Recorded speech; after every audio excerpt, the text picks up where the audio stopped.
I know you're out there. I can feel you now. I know that you're afraid. You're afraid of us. You're afraid of change. I don't know the future. I didn't come here to tell you how this is going to end. I came here to tell you how it's going to begin. I'm going to hang up this phone, and then I'm going to show these people what you don't want them to see. I'm going to show them a world without you. A world without rules and controls, without borders or boundaries. A world where anything is possible.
Pirate actually left the team as well following some drama and a situation with an admin, MHX, cheating and getting allowed back into the team following a ban, so they obviously need him around for something. I mean, his servers are pretty good quality compared to the others, and I've had the most fluid gameplay experience on them, so maybe it's that.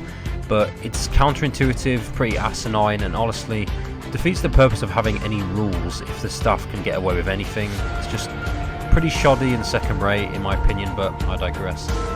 As a result of that situation,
フレーゲル。ボールマニアを取り返してくれ。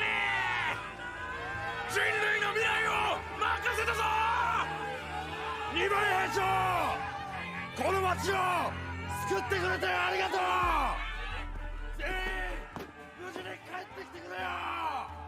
でも領土は取り戻してくれ。勝手を言いやがれ。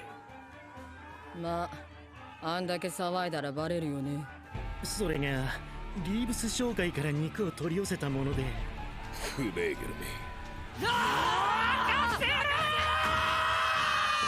調査兵団がこれだけ歓迎されるのはいつ以来だ。さてな、そんな時があったのか。私が知る限りでは初めてだ。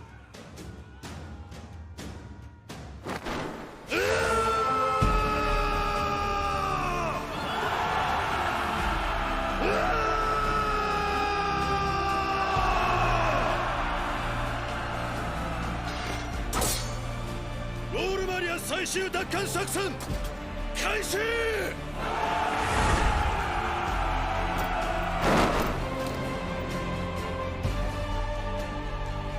進め。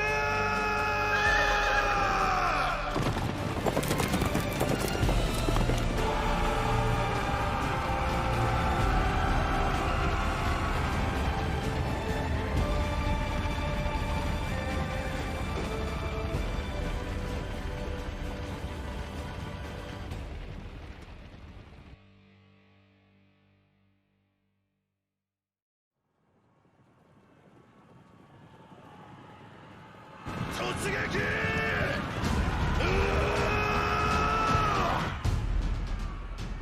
まあこのまま終わるとは思ってなかったけど、特攻か。もうちょっと何かあると思ったんだけどな。今だ。撃て。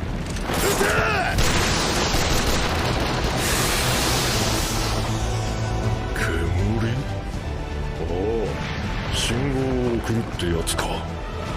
来るぞ。動け。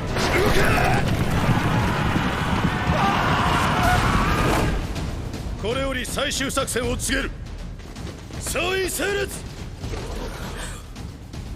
総員による騎馬突撃を目標獣の巨人に仕掛ける。当然目標にとっては格好の的だ。我々は目標の投石のタイミングを見て一斉に深淵弾を放ち、投石の命中率を少しでも下げる。我々がおとりになる間にリヴァイ兵士長が獣の巨人を討ち取る。以上が作戦だ。何？俺だけ立体軌道で獣に接近しろと？獣の周りは更地だぞ。利用できるような木も家もねいいや、ちょうどいい高さの立体物が並んで突っ立ってんだ。巨人を伝って忍び寄り、獣の巨人を奇襲しよう。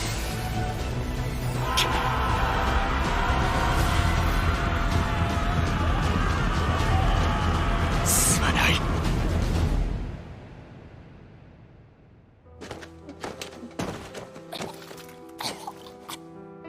ここに突っ立っていてもじきに飛んでくる岩を浴びるだけだ。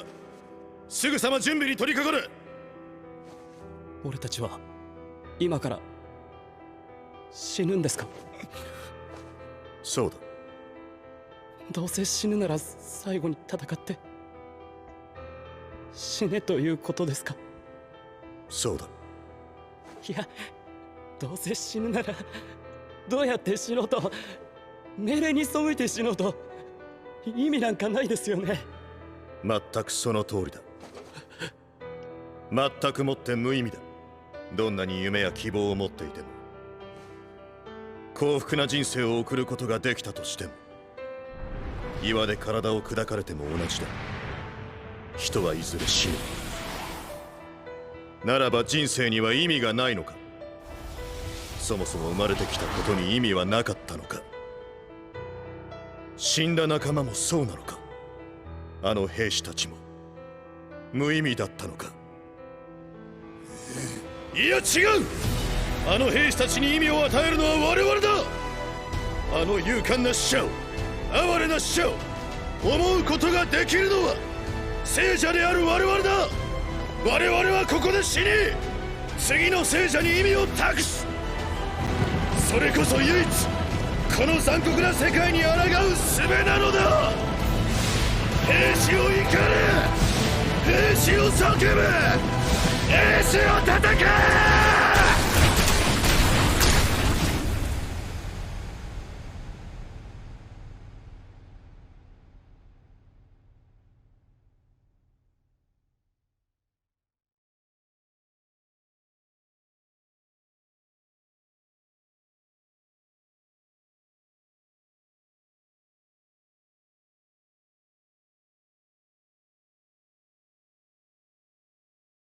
The task of reviving BFH started in the summer of 2017, with Heroes Awaken and Revive Heroes being the first two projects to exist. These two were originally working as one, but eventually split between themselves, due to staff members having different end goals. Few weeks later, after the player base was split, Revive Heroes staff decided that combining efforts and working as one with Heroes Awaken end goal was a better decision, which resulted in Revive Heroes developers joining Heroes Awaken. In late August, MacaHost, the main developer of Heroes Awaken, quit due to the nature of the BFH community, causing Heroes Awaken to be discontinued. At the same time, MacaHost released all the files to the public, allowing any expert developer to create their own project. After Heroes Awaken was discontinued, several new projects were created, the main one being Revive Heroes by Revive Network, which developed the game from late August to late October, until EA legal team shut down Revive Network by asking for their intellectual property to stop being distributed.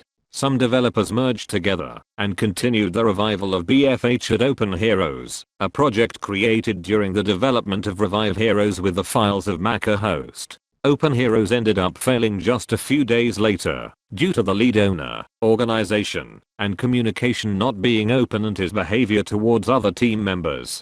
Following the failed development of Open Heroes, Pirate gathered all existing projects and their leading developers who were using MacaHost files, such as MHX at Custom Link, to create one big new project. On December 2nd, after 1 month of testing, Rising Hub was released to the public and announced on Pirate's BFH Facebook page, bringing thousands of players together and assuring the continuation of a playable and frequently updated BFH client. In 2018, like now, there were in-game rules. One of them was no insulting, but this rule, like all others, only applied to in-game, meaning, if you wanted, you could insult all you wanted on Discord. This is exactly what would happen, especially by players who would get muted on Discord. Sometimes they would insult while muted, but this wouldn't get them banned. Around 2018, MHX started to kick me several times for balance, spawn kill and other basic reasons, which were all very biased, considering from our entire team of 8 players I was always the picked player to be kicked, and sometimes I wasn't even guilty of the kick reason. For this exact reason I started to record the kicks and make videos of MHX abusing. He kept doing the same thing until I just started to call out his admin abusing and insulting him for it. When MHX started to feel insulted, he banged me for insults. The ban was quickly removed by Pirate and he explained that it had nothing to do with us being friends, but because of the meaning of the rule mentioned earlier. Bans for insults were only allowed when done in game, which did not happen. Due to MHX not feeling happy about me not remaining banned, he left Rising Hub staff, his position as a developer, and took down all the servers that he had during that time.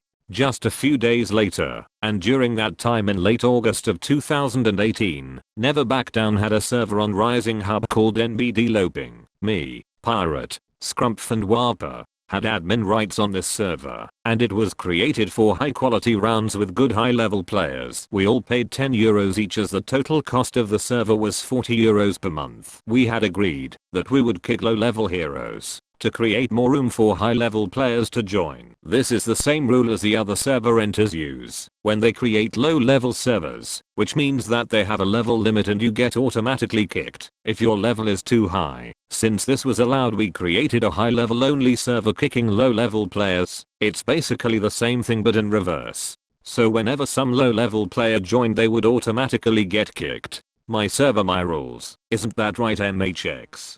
But the fact is that it was my server rules and my right to make these decisions. Back in the day you could basically only kick people for simple rules as balance, weapon rules, camping, spawn killing, and they also allowed you to choose the maps you played on. We didn't have any rule that prevented people for something as stupid as teabagging. We just had a level limit. Comparing the way we ran our server back then to today's server enters is almost laughable. You allow people to kick or ban anyone for almost any dumb rule they create. There has to be a limit somewhere to how much they can control. This is why I suggested to MHX to create universal server rules for every renter to follow. And if they wanted to add a new rule, they would have to inform staff about this and get the rule approved. So anyway, as time went on, a lot of reporting happened towards the NBD server claiming they were being admin abused and whatnot. When MHX read about this, or was told by Estonian girl, he joined the server on his Libertatum Royal Gunner alt account to get evidence of the admin abuse, but during this period he also cheated against me in Syriac. Why, you may ask? What was the reasoning behind that? Pirate has shared with me that at that point, the anti-cheat development had been started by MHX himself, gathering multiple cheats online to get their ID and possibly blocking them in the launcher. MHX himself even pointed it out, after returning to Rising Hub as a team member, how there would be an anti-cheat in the future. Knowing that MHX had multiple cheats on his desktop, in order to create the anti-cheat, before leaving the team, because of me being unbanned, it isn't surprising that he was triggered to the point he cheated against me, a very bad move, instantly spotted by me, and C-React, which didn't even know who was behind the account, until we reported the player to Pirate with video evidence. During this time Pirate was still admin at Rising Hub, and had the ability to check the IP of players. So now you can probably guess what happened next. Pirate immediately found out that the person being reported for obvious cheats was MHX. That's right, MHX was banned on Rising Hub in 2018 after my report of him cheating. And to confirm that this is in fact MHX playing as Libertatum, I'm also gonna show you his key bindings, as you can clearly see. The key bindings in the clip he sent as proof, and the key bindings he used today are set up in the exact same order. And it's also funny how he tried to hide his key bindings in the clip he sent. It's obviously edited by him to hide his true identity, but honestly it was a pretty sad attempt. This wasn't really necessary to cover, as it is rather obvious this is MHX. But you never know what kind of lies or bedtime stories he will come up with after he watches this video. And now, before I start explaining and breaking down each clip of MHX cheating versus me in Rising Hub, I have something else to show you first. It's important that you are aware of MHX past and the fact that he was a known cheater in old BFH. He was reported for cheating by Joey in 2010, and he had multiple GGC bans from EA.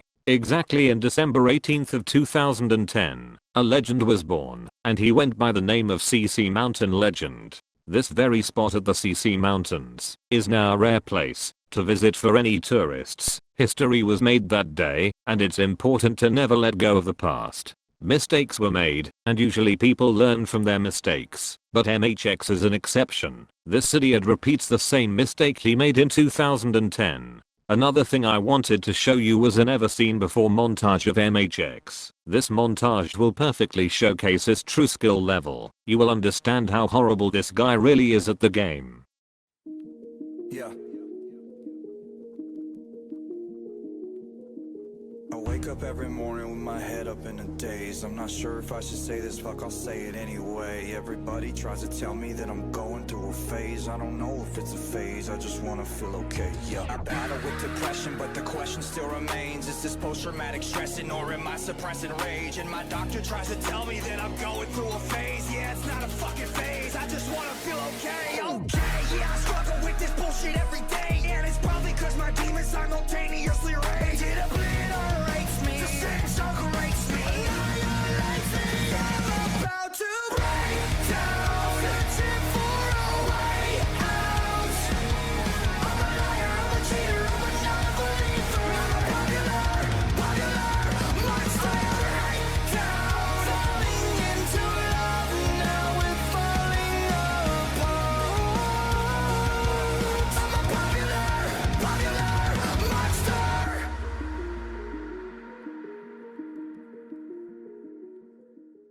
Now I'm going to start off by showing all the clips from my point of view, and later on we will cover the clip MHX sent to prove he's not cheating. Starting with clip number 1, we see MHX absolutely destroying C-React in this fight. This is no normal damage output. Any experienced player will agree with this. This clip is pretty self-explanatory, so I don't really need to talk too much over this, but just for good measure I'm going to show all the clips in 3 different slow-mos.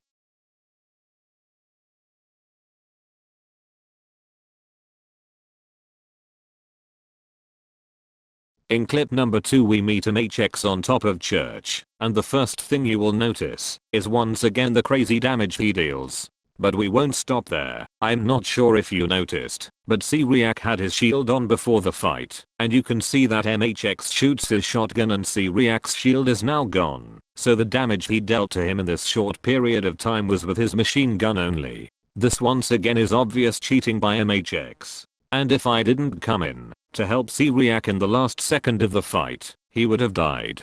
This is clip number 3, and I mean, come on guys, do I really need to say anything here? This is 100% aimbotting. He literally just walks in from the side and straight up just kills him at the speed of light. This is not legit, and the best part is, when he snaps at the end, that's the cherry on top. You can watch this in 3 different speeds as well.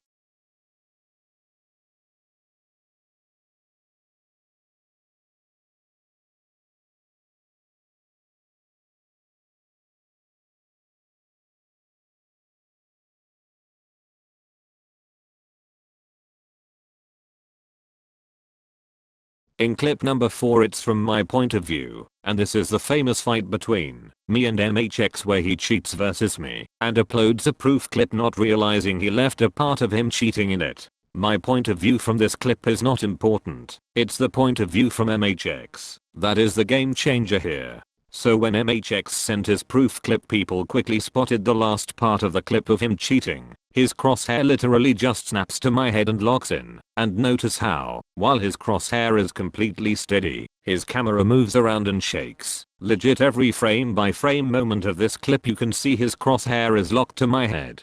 This is 100% aimbot. So after me and other people started pointing this out to him, he was in a desperate situation to cover up his own mess, but luckily most people aren't that dumb and could see right through their lies. They started calling out MHX and other staff members on Discord, demanding to get him banned again, since it was obvious cheats. Of course MHX wasn't happy about this. He desperately tried to prove his innocence. After some time passed by, they just started to mute and ban people one by one, and that's how we got the famous screenshot of Draxtop saying that the next person that mentions MHX will get banned. He sent the proof clip after he already had joined back to the team, but it was already too late to try and cover it up. He literally just sent a self-report video of himself cheating. That's right. He probably didn't see the last second of the clip because it happens really fast, but if you slow the clip down it becomes quite obvious and clear.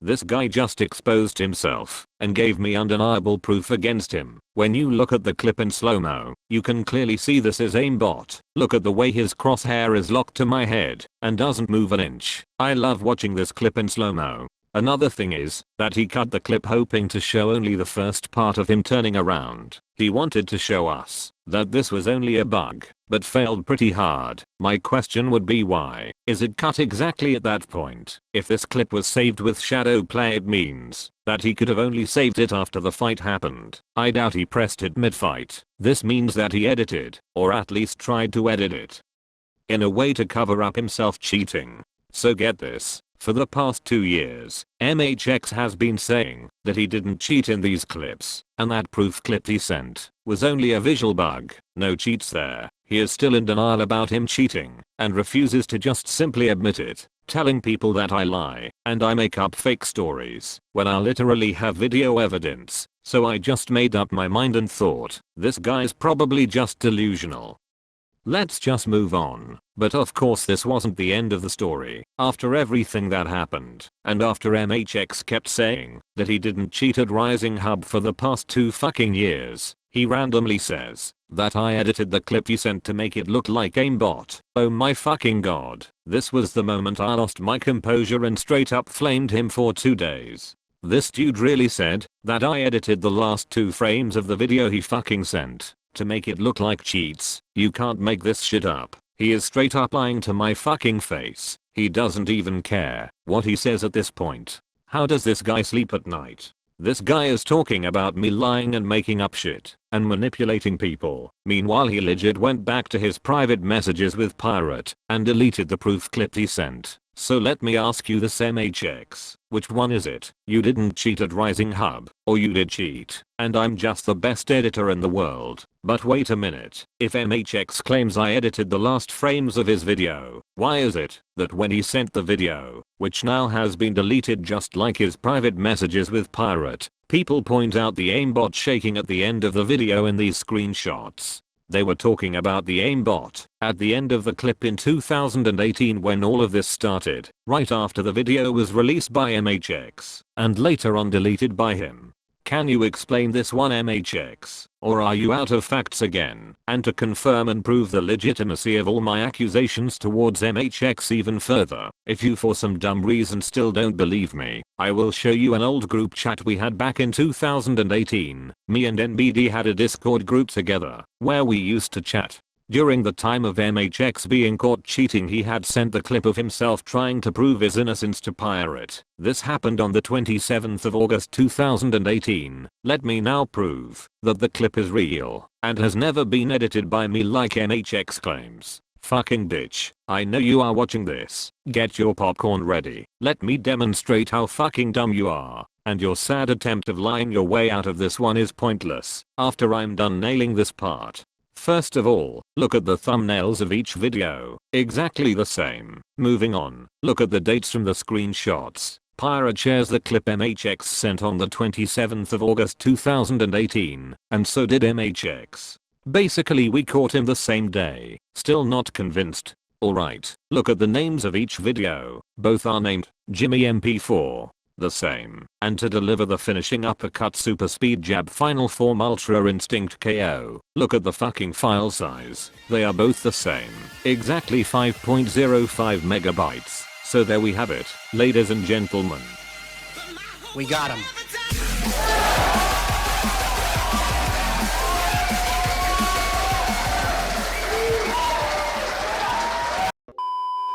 Or maybe I'm a time traveler. Maybe this is the Back to the Future movie. I went back in time and did all this. New achievement. Jimmy has now unlocked time travel.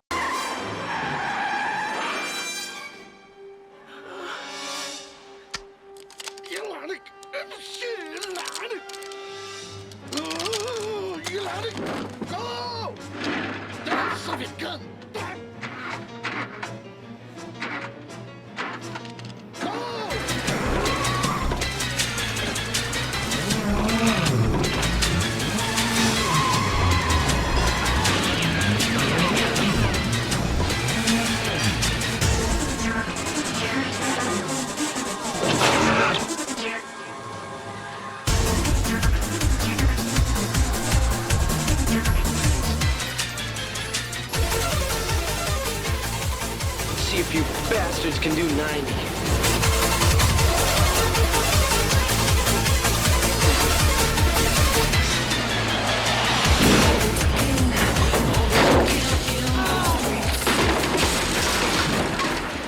Okay guys, I just came back from the past. I successfully edited the clip to make him look like a cheater. I just don't understand how you find somebody guilty because there was no evidence whatsoever. You claim you're innocent, so you tell me what sentence the man or woman that you claim did this should receive. If you ever find out who did them, they deserve to be under the jail. Okay, so they ought to get the maximum sentence. Most definitely. Okay. On the crime of malice murder, I sentence you to life in confinement without parole. On the sin of the death of another, I sentence you to 10 years in confinement with simple of And I also win the lottery in the future. Big fucking unlucky for MHX.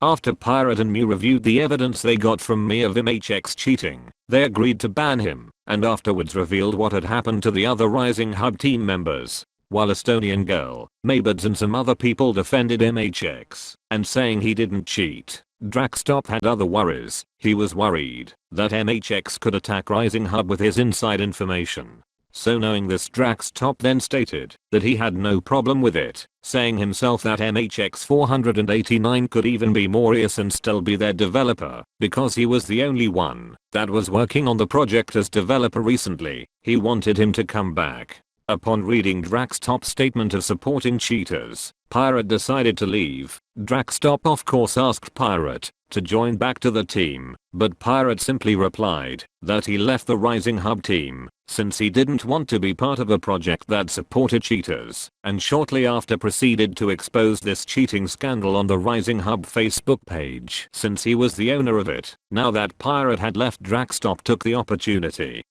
and invited MHX back to the Rising Hub team as a developer and unbanned him. These actions of supporting cheaters weren't okay to the Rising Hub community, and together they expressed and opposed to this decision. But starting at that point, everyone who tried to voice their opinion or talk about it was threatened, muted, kicked and banned. Here is another player getting banned for posting my video on Rising Hub.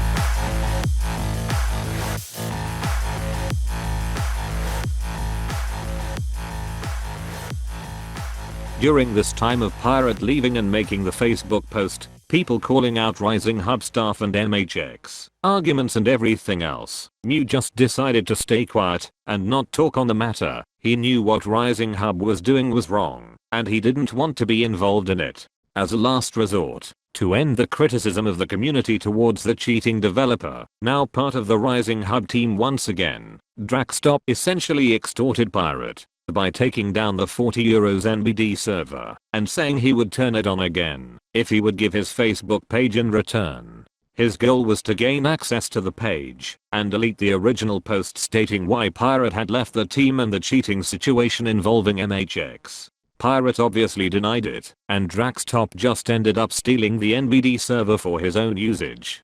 Which wasn't a surprise to Pirate, considering how amazed Draxtop was when he originally reacted to the NBD server specs. It's also funny how Pirate then noticed exactly 5 brand new servers by Draxtop suddenly appeared. So to summarize everything, I was getting admin abused and wrongfully kicked by MHX, which led to me reporting him and insulting him on Discord. This resulted in me getting banned by MHX.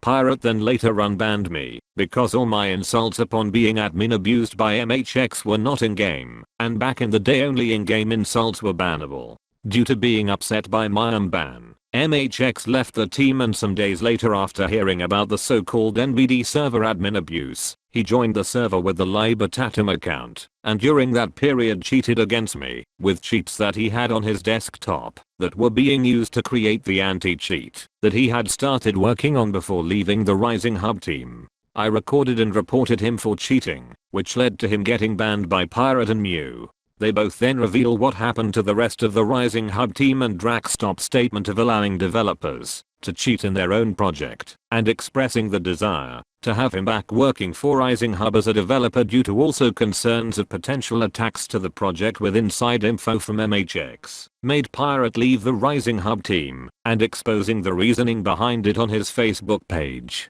Immediately after Pirate left the team, Draxtop unbanned and invited MHX back to the Rising Hub team. This cheating supporting decision from project admins caused a lot of controversy in the community, and MHX only made it worse by self-reporting himself by mistake, giving undeniable proof that he had indeed cheated on his own project. Then Rising Hub staff started to threaten, mute, kick and bang people who would mention MHX cheating, and as a last resort Draxtop extorted Pirate by taking down our NBD server and stating that he would maybe give it back if Pirate gave his Facebook page to obviously delete the exposing posts. Rising Hub in a nutshell. Honestly, you are the most disgusting, manipulative, and dishonest person I've ever encountered in my life. You were always a cheater in the past, and you will always remain one. Once a cheater, always a cheater.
No, no, no, no. ?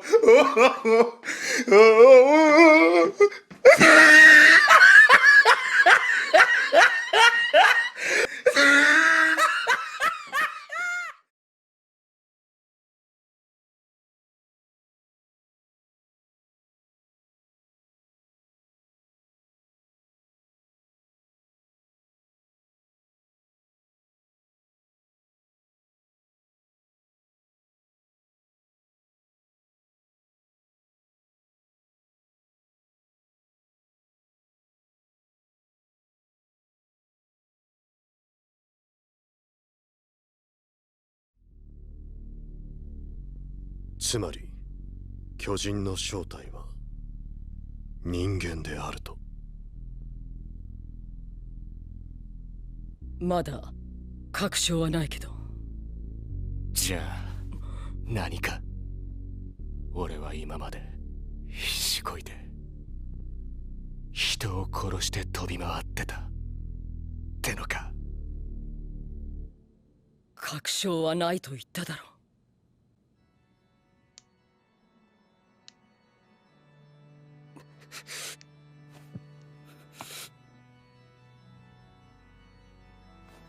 エルビー、お前何を笑ってやがる。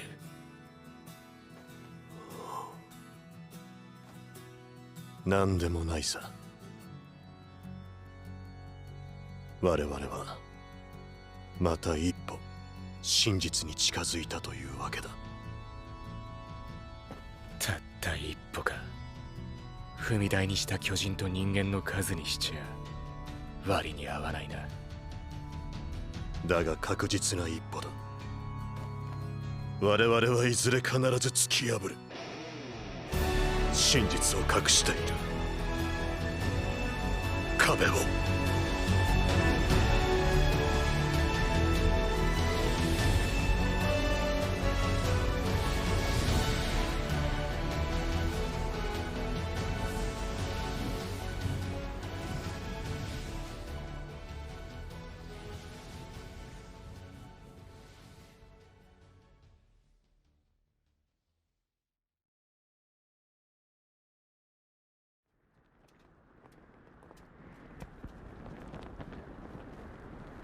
そうか。その通りだよな。何を考えてるんだ俺は。本当におかしくなっちまったのか。とにかく行くぞ。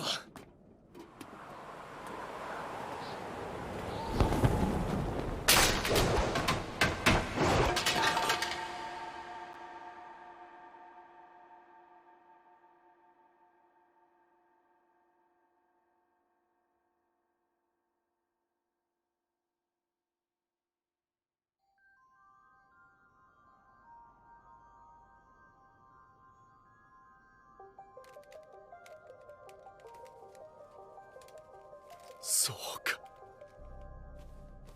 きっとここに長く居すぎてしまったんだな。バカな奴らに囲まれて3年も暮らしたせいだ。俺たちはガキで何一つ知らなかったんだよ。こんな奴らがいるなんて知らずにいれば俺はこんな半端なクソ野郎にならずに済んだのに。もう俺には何が正しいことなのかわからん。ただ俺のすべきことは自分のした行いや選択に対し戦士として最後まで責任を果たすことだ。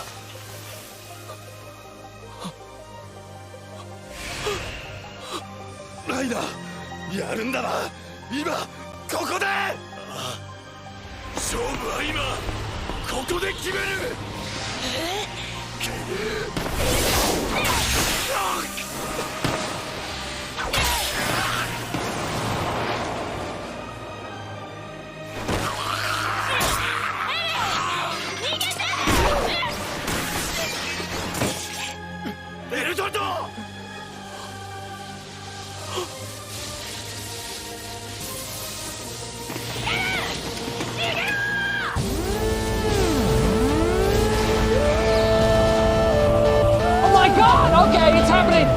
stay calm. What's the procedure, everyone? What's the procedure? Stay calm. What?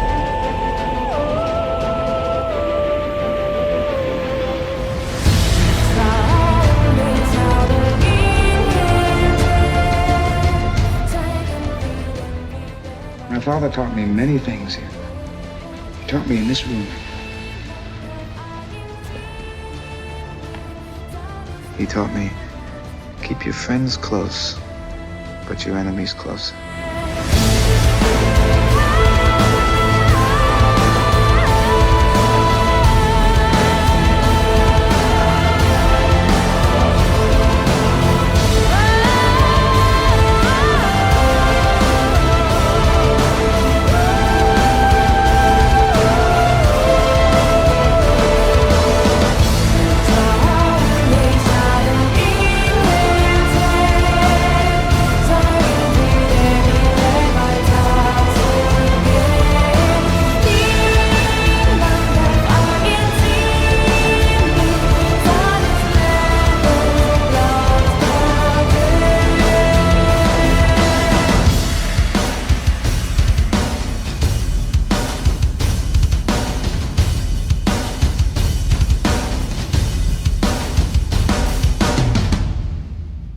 Well, would you look at that? I have been reading the team chats for a while now. That's also why it took so long for the movie to be released. I was just having a good time reading Rising Hub staff type in their team chats, thinking they are safe, and that nobody would ever find their bullshit. But look who showed up. Spoiler, it's me. I bet you guys are trembling in fear right now, perhaps shocked, or maybe even angry.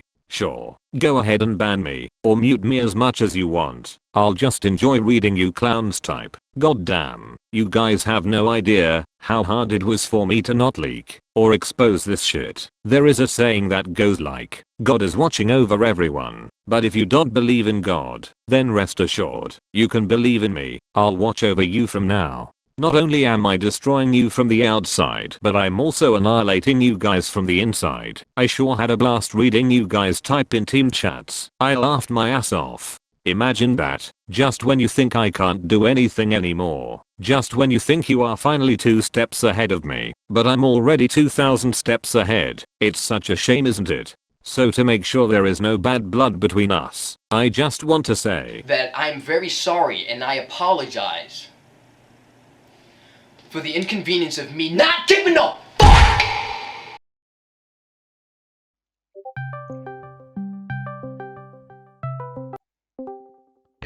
Yo. Are you still logged in? Go check the Rising Up team chat. Stuff is talking about you again.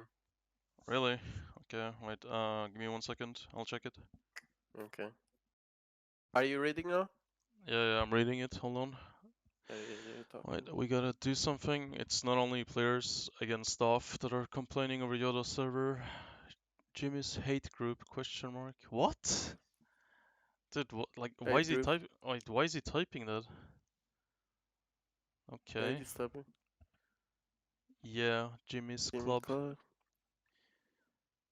the fuck? Are you seeing this? Yeah. Okay, wait. Wait, he's typing again. The monkeys, holy shit. Okay. That's not it. I mean, at least I have humor. That's nice.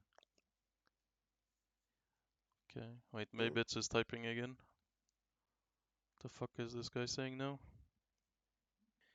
I may be wrong, but the way I see it right now, there's a hate group that pick on server renters on Yoda, and Yoda seems to be the flavor of the month. Fuck? How is that big? You just reported him. Alright, so okay, according to Rising Up, now you can't even make report videos, because making a report video is like bullying people now, and you pick on them for no reason. Okay, dude, that's fine. I mean, they can see, like I don't know if you watched the video or not, but you can clearly see it's like admin abuse. So I don't really care what he says. you even posted the full clip, so you even wrote so that stuff doesn't say something or you're cut Wait, something. look what he's typing. They Yeah. insult and bully people until they crack. Then they get kicked off, and then they make crying videos about admin abuse and make us all look bad. Yeah, that's some actual bullshit right I mean, there. I don't even know who Yoda is, and I bet nobody else knows. You're just the one who got kicked, and I just saw the video. I literally no idea who is this guy. Wait, what the fuck is he typing now? Yeah, brainwashed, nice one, dude. Wait. He says somehow the members of this group all get brainwashed and think Rising Hub is full of admin abuse, and Jimmy sends his monkeys. We are just reporting. Dude, are you gonna let the guy kick people randomly? What the fuck is this?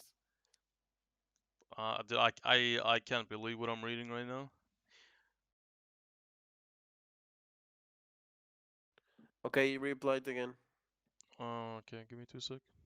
True, but Yoda's kicks were in a gray zone if you ask me, but he's on okay, I don't know, but it just looks like he's kicking the monkeys. Dude, Yoda probably doesn't even know, like, this guy associates us with, like, a group. Like, who, he doesn't even know. Like, the only reason he kicked you was because he thought you were cheating or some shit. He shit at the game, so he just kicks you with a bullshit rule. I mean, yeah, it's pretty normal. I mean, that's kind of what happens when you, like, when you let mentally unstable people run servers, but yeah, that's not my problem. Wait, what is he writing now? Always the same people complain. Yeah. Any new recruits? Anyway, why do they keep going back to the same server? There's a heap of choices. What? I mean, what is this like, argument? Same people complain. Like, we are just the people, probably because all the Dude, people read, this. dude, read what he just fucking typed. Also, Jimmy's very good at video editing and twisting the truth. Like, are you serious? It's like he legit posted the entire video, like no bullshit, and now he's that editing and twisting the truth. It's legit just the clip. And what is this logic of saying going back to the same server? Like, can't you play on a server? Dude, it's like it's like what the fuck? This Pirate alts? I don't have fucking alts. What the fuck is this Kangaroos talking about? Also, some are pirates alts, and whoever else is a member of that monkey group. Okay. Yeah, I don't. It looks like they're pretty fucking insecure, and they have no idea what they're doing.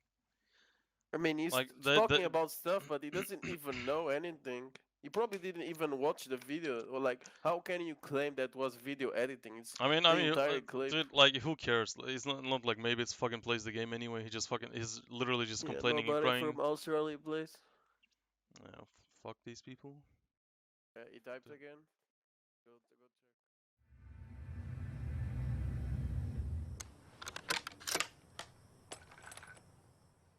He said just gotta end. Oh yeah, what is this now? It's annoying and getting on my on more nerves. What is he talking about? And what is gonna what? Okay, so reporting main point is Jimmy is toxic. He hates Avatar Star maps and he just goes into them to stir shit. Dislikes Okay, Avatar all right. Let me just rephrase. Okay, maybe it's everyone hates Avatar Star maps. All right. This guy's actually fucking stupid if he thinks people don't dislike the maps. Also did the same to Queen. Queen got reported because she also like kicking people for bullshit reasons. Oh my god. Queen, everyone got reported for admin abuse. So basically now if you report someone, you're part of a hate group. Yeah, alright, so yeah. I mean, yeah, that's basically what they're saying, yeah. If you make a report video, you're just a crying baby and you're spreading hate. You're just a hate group. Maybe if Yoda maybe it will stop if they stop abusing. Yeah, maybe if you don't let these people rent in the first place, you know, maybe take a fucking medical background check. IQ test to the fucking renters. Yeah, whatever. Fuck this guy. Wait. So he probably wants people to leave Rising Up and go to Phoenix where he can be the boss. What? Dude, leave Rising Up and wait, what? He probably wants people to leave Rising Up. Okay, so fucking 200 IQ and then okay, so then I join. everyone so that they leave Rising Up and go to Phoenix and they're Oh the boss my to fuck! GG. Well played. Yeah, okay. A level 100 mafia boss right there, buddy. What you want, what you want, what you gonna do when Sheriff John Brown come for you? Tell me what you wanna do, what you gonna do. No, no, no, no. What you gonna do, what you gonna do when they come for you? Bad boys, what you gonna do, what you gonna do when they come for you? When you were 8 and you had bad traits, you go to school and learn the door. So why are you acting like a bloody fool? If you get hot, then you must get cool.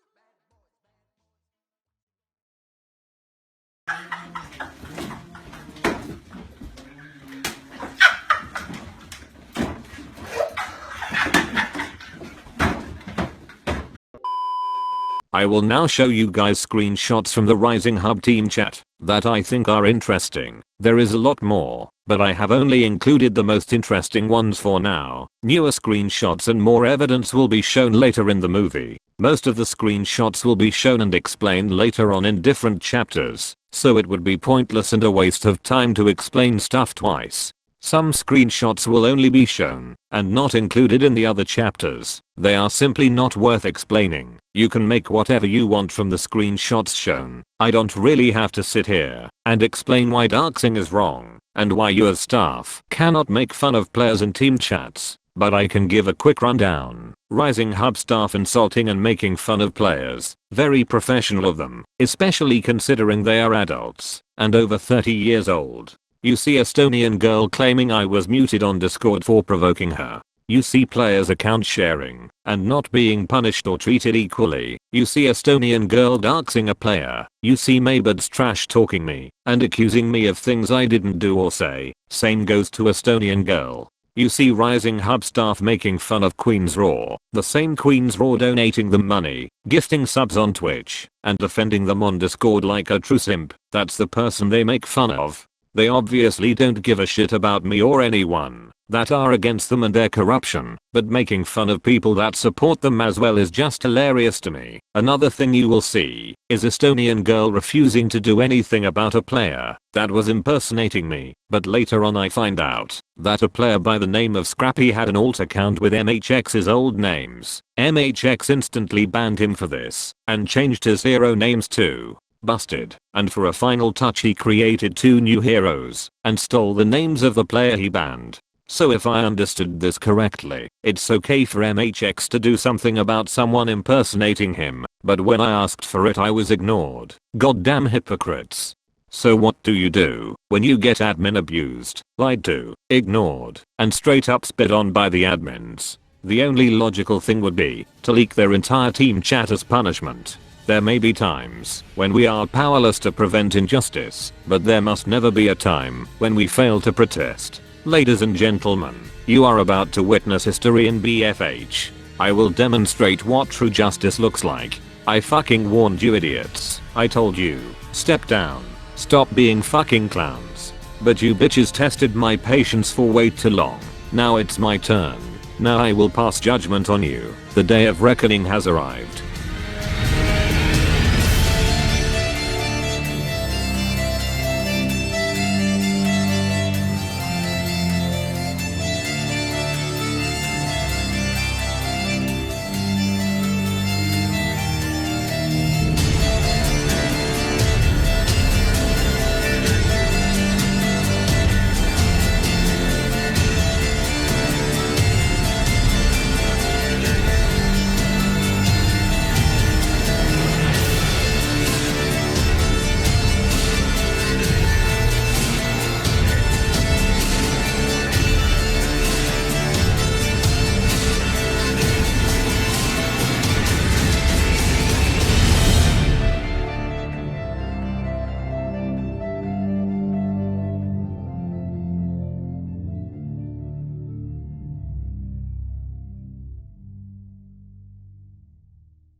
Mama, I'm a criminal.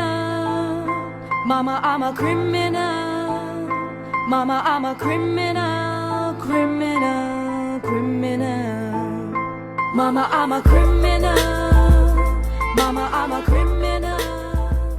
Mama, I'm a Welcome to Chapter 3, The Thieves. You might be wondering what this chapter is about, and who I'm referring to. Well, worry not, I will now demonstrate. In this chapter we have two of the lead admins of Rising Hub, Dark Venom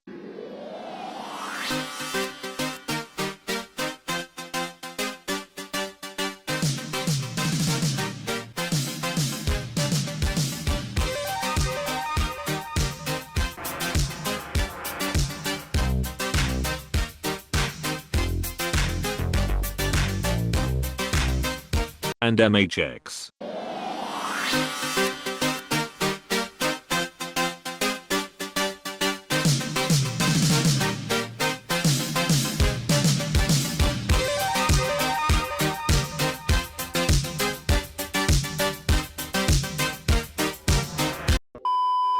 In this chapter I have three main topics I would like to talk about. Number 1, MHX using Twitch to earn money. Number 2, MHX server renting scandal. Number 3, Dark Venom and Rising Hub donations. So as we all know, MHX streams a lot on Twitch, and there is a very good explanation for this. In the past, Rising Hub used to have a lot more VP events for the community. To earn VP through games on Discord, there was even a specific Discord chat created for this. It was actually relatively easy to earn VP this way, and you earned a good amount as well. Compare that to the methods people use today, which is 1. You watch MHX stream on Twitch, or number 2, you do daily missions with VP boost. For most people this was extremely time consuming, and the amount of VP you would earn from this was simply not enough. You could get enough to buy a few bandages, but you would burn through them in a few games.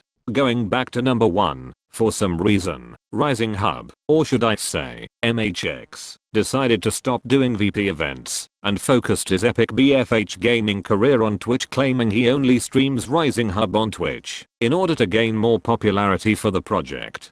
First of all, that makes no sense at all. MHX streaming on Twitch will have absolutely zero effect on bringing more players to Rising Hub. If his true intention was to bring in new players to the project, why would he only post the Twitch link on the Rising Hub Discord? How does that make any sense at all? Another thing I never understood was, how, or why, does MHX try to bring in more players when Rising Hub can barely handle the current player base, which is around 100 active players at maximum? The servers are literally crashing all the time. The server enters keep adding thousands of tickets. On top of that, the entire client crashes. Basically the whole thing has been incredibly unstable, and this genius wants to bring in more players. Here is a suggestion. How about you stop your streaming career and focus on improving the servers and the client stability? Now that would be nice, wouldn't it? And you might as well review the daily reports people send in, complaining about server enters abusing their powers. You know, since you have more time now to do your actual job. Nobody is trying to watch your Parkinson's aim on Twitch. Legit. Nobody. Now it was during this period, when MHX started his professional streaming career, that I started seeing red flags. To recap, they stopped doing VP events, MHX starts streaming, and there is now a new way to earn VP. Are you ready for this? You can now earn VP by being forced to watch MHX's dogshit gameplay on Twitch. That's right. You can earn VP through earning channel points on his stream. But it doesn't stop there. You could earn twice as much channel points on his stream if you paid him $5 for a Twitch subscription. I'm not joking. You heard me right. You could literally pay money in order to gain more VP on his stream. This is illegal. The way this would work was, you earn channel points over time by watching his stream. You would then use the channel points to unlock VP on Rising Hub. And like I said previously, you could earn twice as much if you subscribed to him. This is basically indirectly buying VP from MHX. And this was also the reason I was muted and banned by Estonian girl on Rising Hub Discord, because I confronted Rising Hub about this, and of course they deleted all my messages, and as shown in these screenshots earlier, Estonian girl lies to the other staff members, telling them that I was muted and banned for provoking her and being toxic. What a dirty, disgusting snake she is. After I called out MHX and confronted him about everything, he decides to remove that option in the end, but it doesn't change the fact that he has already gained money by indirectly selling VP, and there was no community post apologizing or informing people about this. It was just swept under the carpet like nothing happened. Thank God I'm here to expose these clowns. Please people, stop supporting Rising Hub and MHX. He is straight up scamming you. Your soul is worth more than a few VP points. Okay, now in this next part we have MHX and his dodgy way of letting people rent servers for Rising Hub. There are a lot of things wrong here, and the whole thing is extremely suspicious. But I can go through everything step by step and make it quick and easy for you to understand the whole picture.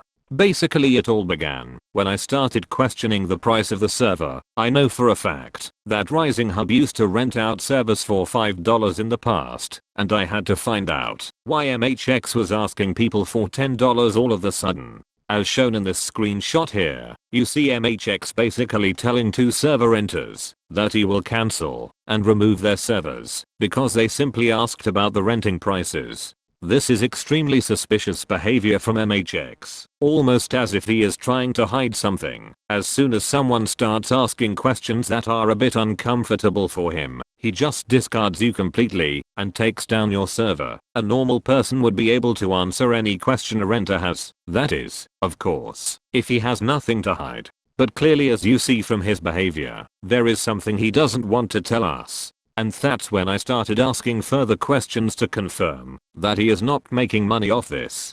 I don't know about you guys, but I would rather have an admin that can be transparent and honest with his own community, and not someone that gets his feelings hurt over a question and removing people's servers for no valid reason. One of the server renters posted some screenshots on a Discord we shared, where MHX basically tried to explain why the servers cost €10, and we also see MHX refusing to show the PayPal receipt from the provider he uses. Yikes. Now that's a big red flag. In short, he pretty much says that the server they use is the $6 option, and he has to pay an additional $10 for the Windows license, which makes the total $16, but he is only asking for $10. Wait a minute, is MHX actually a good guy? Anyways, you can avoid to pay the $10 for the Windows license if you use Linux instead, but he claims it kills performance. Damn, would you look at that. MHX cares about performance. It's not like Rising Hub has literally the worst servers, crashing all the time. Dogshit regs and occasional server crashes due to retarded server renters adding 1000 tickets on KoiKick. He says that he pays one big bill for all the servers, and that's how he can afford to ask people to pay only $10 because he gets a discount by paying everything together. This could 100% be true. I'm not even going to deny that this is possible, but the issue here is that he refuses to provide any evidence confirming that he is in fact doing this. Showing a PayPal receipt doesn't leak any internal information, you fucking retard. What does that even mean? What internal information are you talking about? Please explain. Have you guys ever bought something online? Either it's an item or a service, and you get the receipt on email. Besides your name and email, what else in that receipt is considered internal information? He can easily blur out sensitive parts of the receipt, if there is any at all. But this is all just a big fucking lie from MHX, trying to use fancy words to deceive you. This clown is talking about internal information on a PayPal receipt, as if he works for fucking FBI, and is trying to hide some super sensitive highly classified documents. Somebody slap this man please. The only thing MHX can do is lie, and make up whatever bullshit story, and then refuse to show any proof or evidence. That's what I got from this whole thing. But we are not done yet. It gets even worse actually, because I had a conversation with a former server renter at Rising Hub. Can you guys guess who it is? Drum roll please.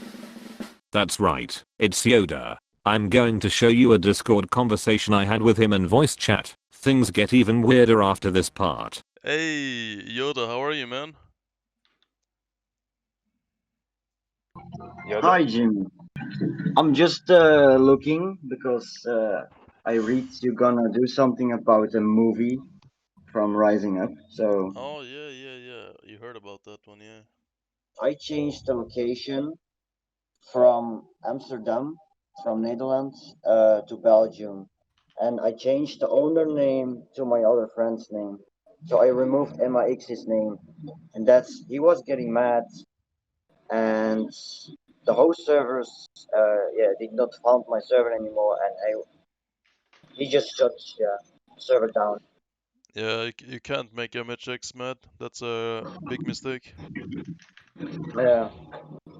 You gotta make healing montages for him, you know? Mhm. And donate money. A lot of money. But what I don't understand is, like, before it was 10 per month paying for the server, and now it's 20. Now it's 20! Yeah. What the fuck? MHX So low on they're money? actually, but what I don't understand is actually also is before they actually host their own servers, but the host cannot take their servers. So what did actually MH do? He told people to pay for servers so that he can get money for his team to grow up. I But it's mean, actually, yeah. it doesn't matter if he doesn't want to rent himself. That just means there are less servers. That's not necessarily a bad thing. If someone decides to rent a server, it's up to them. It's not like he's forcing people to rent. But my issue is like the pricing and how he's like kind of being fishy about it. You know, like how he's at some point they were renting Yeah, for $5 and then it became $10 and then it's randomly $20.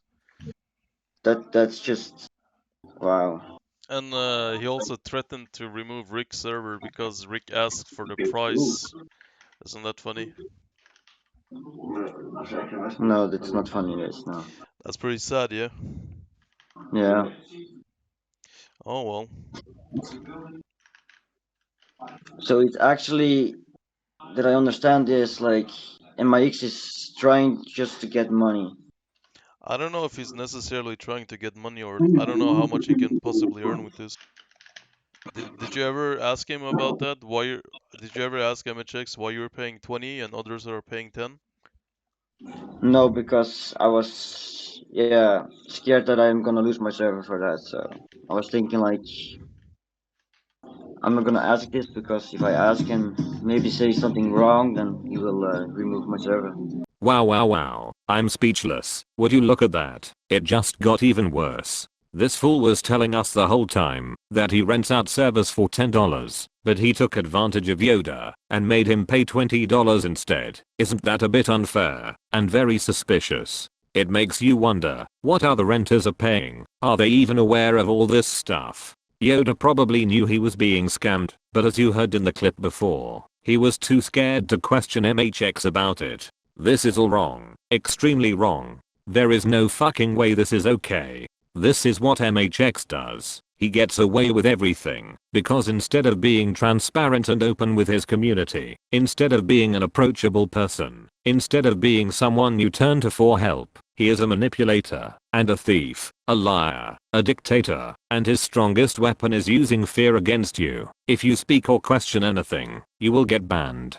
Oh, and also, there was a video uploaded by a German YouTuber about Rising Hub. I went to check the comments and long behold, MHX is already on the case. The text is in German. After translation, I found one particular sentence very interesting. Quote from MHX. There is also an option to rent a server through our Discord. We don't make any profit like you described, but the possibility remains. I'm the contact person for that.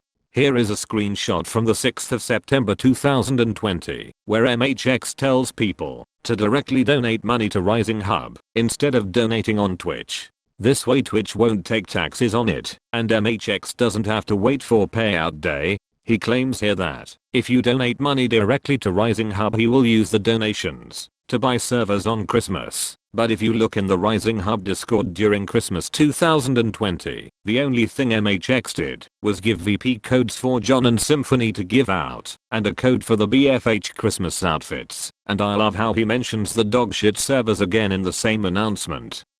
You know, the same dogshit servers he promised you for Christmas. Omega lol. And I tried really hard to understand that last part where MHX wrote, What I give away at stream again? I'm not sure if this was a question or a statement. This guy's English could be compared to a fucking caveman, but after finally solving this riddle I realized that he wrote he would be using the donation money to do giveaways on stream.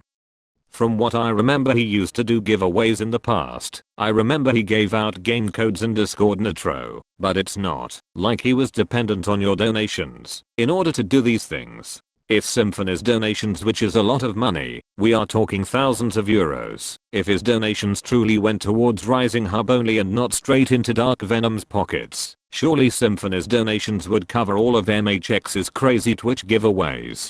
Being greedy enough to tell people to donate directly to Rising Hub in order to squeeze out and milk every last drop of your money makes me mad. The only reason this is happening is because Rising Hub doesn't have a shared account where all donations go to. Symphony's big donations don't go towards Rising Hub. Dark Venom is in fact a slimy cunt using that money for himself, and Symphony is a greedy selfish snake donating for his own benefits.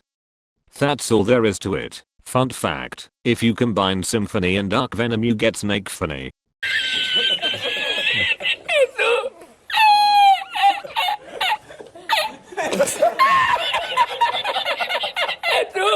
Let's talk about Rising Hub donations and the man in charge, Dark Venom. When you go to Rising Hub donations and click on the PayPal link, it directs you to Dark Venom's personal PayPal. Kind of weird. Surely they should have set up a business account that they all share, so nobody can take advantage of the donation money. I sure hope nothing like that has happened. Oh wait, spoiler, it has. Your donations to Rising Hub don't go towards project related expenses. It just goes straight into Dark Venom's pockets. Should we ask what MHX thinks about Dark Venom using the donation money to buy a PC? No, no, no, no.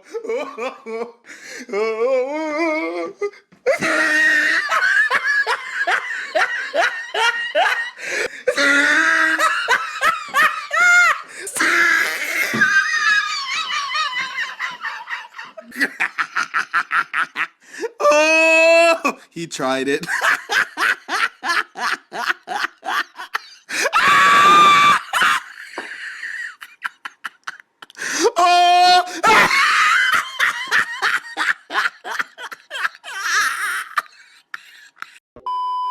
Holy shit, these people are a bunch of clowns. So let me just refresh your memory. We can all agree that with MHX saying Dark Venom buying PC parts is well deserved, and knowing donations aren't used for the project, knowing that players rent service from MHX, and also knowing that MHX claimed that they could make profit and there is a possibility for it.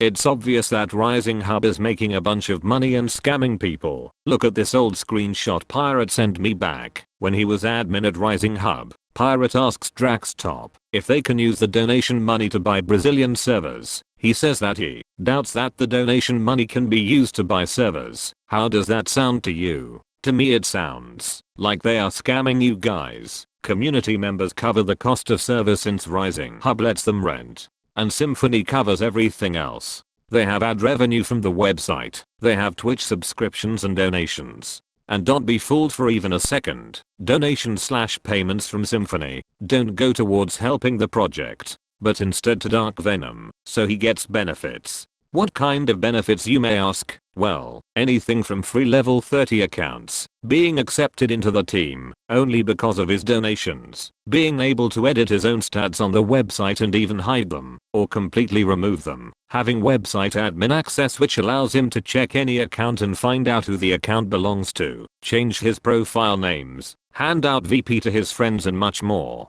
And let's not forget that one time he paid for a golden name. Can anyone please for the love of God tell me what the fuck Symphony is doing at Rising Hub team? This man is not qualified for anything. Same goes to Estonian girl. Fucking useless people. Oh, and I love this screenshot of freaking asking how the community reacted to Symphony joining the Rising Hub team. It's like they already knew that people would react negatively to this decision. Even if we ignore what is morally correct or wrong in this, we cannot ignore the fact that if donating money gives you benefits and power in Rising Hub, then this is in fact illegal as well, since Rising Hub doesn't own BFH.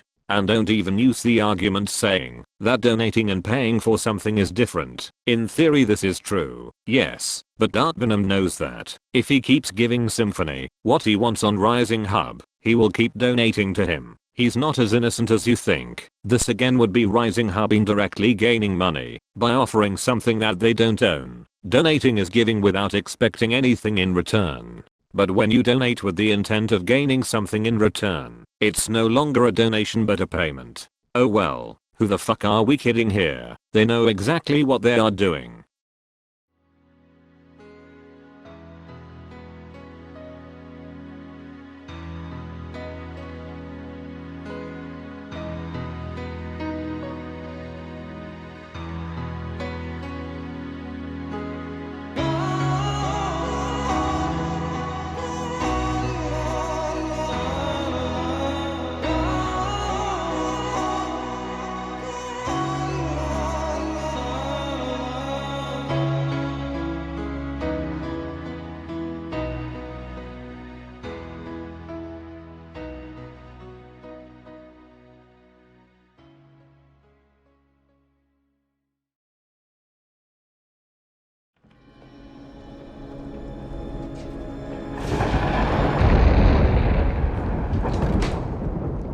At last. It's an honor to meet you. No. The honor is mine. Please, come, sit.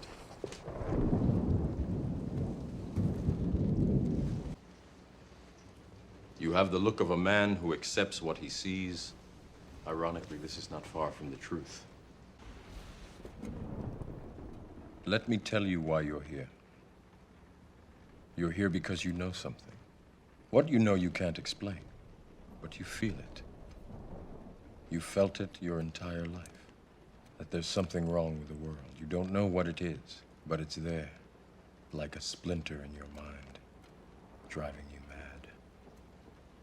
It is this feeling that has brought you to me. It is the world that has been pulled over your eyes to blind you from the truth. What truth? You have to see it for yourself.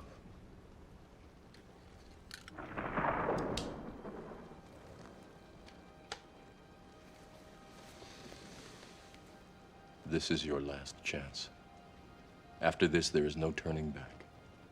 You take the blue pill, the story ends. You wake up in your bed and believe whatever you want to believe. You take the red pill, you stay in Wonderland, and I show you how deep the rabbit hole goes.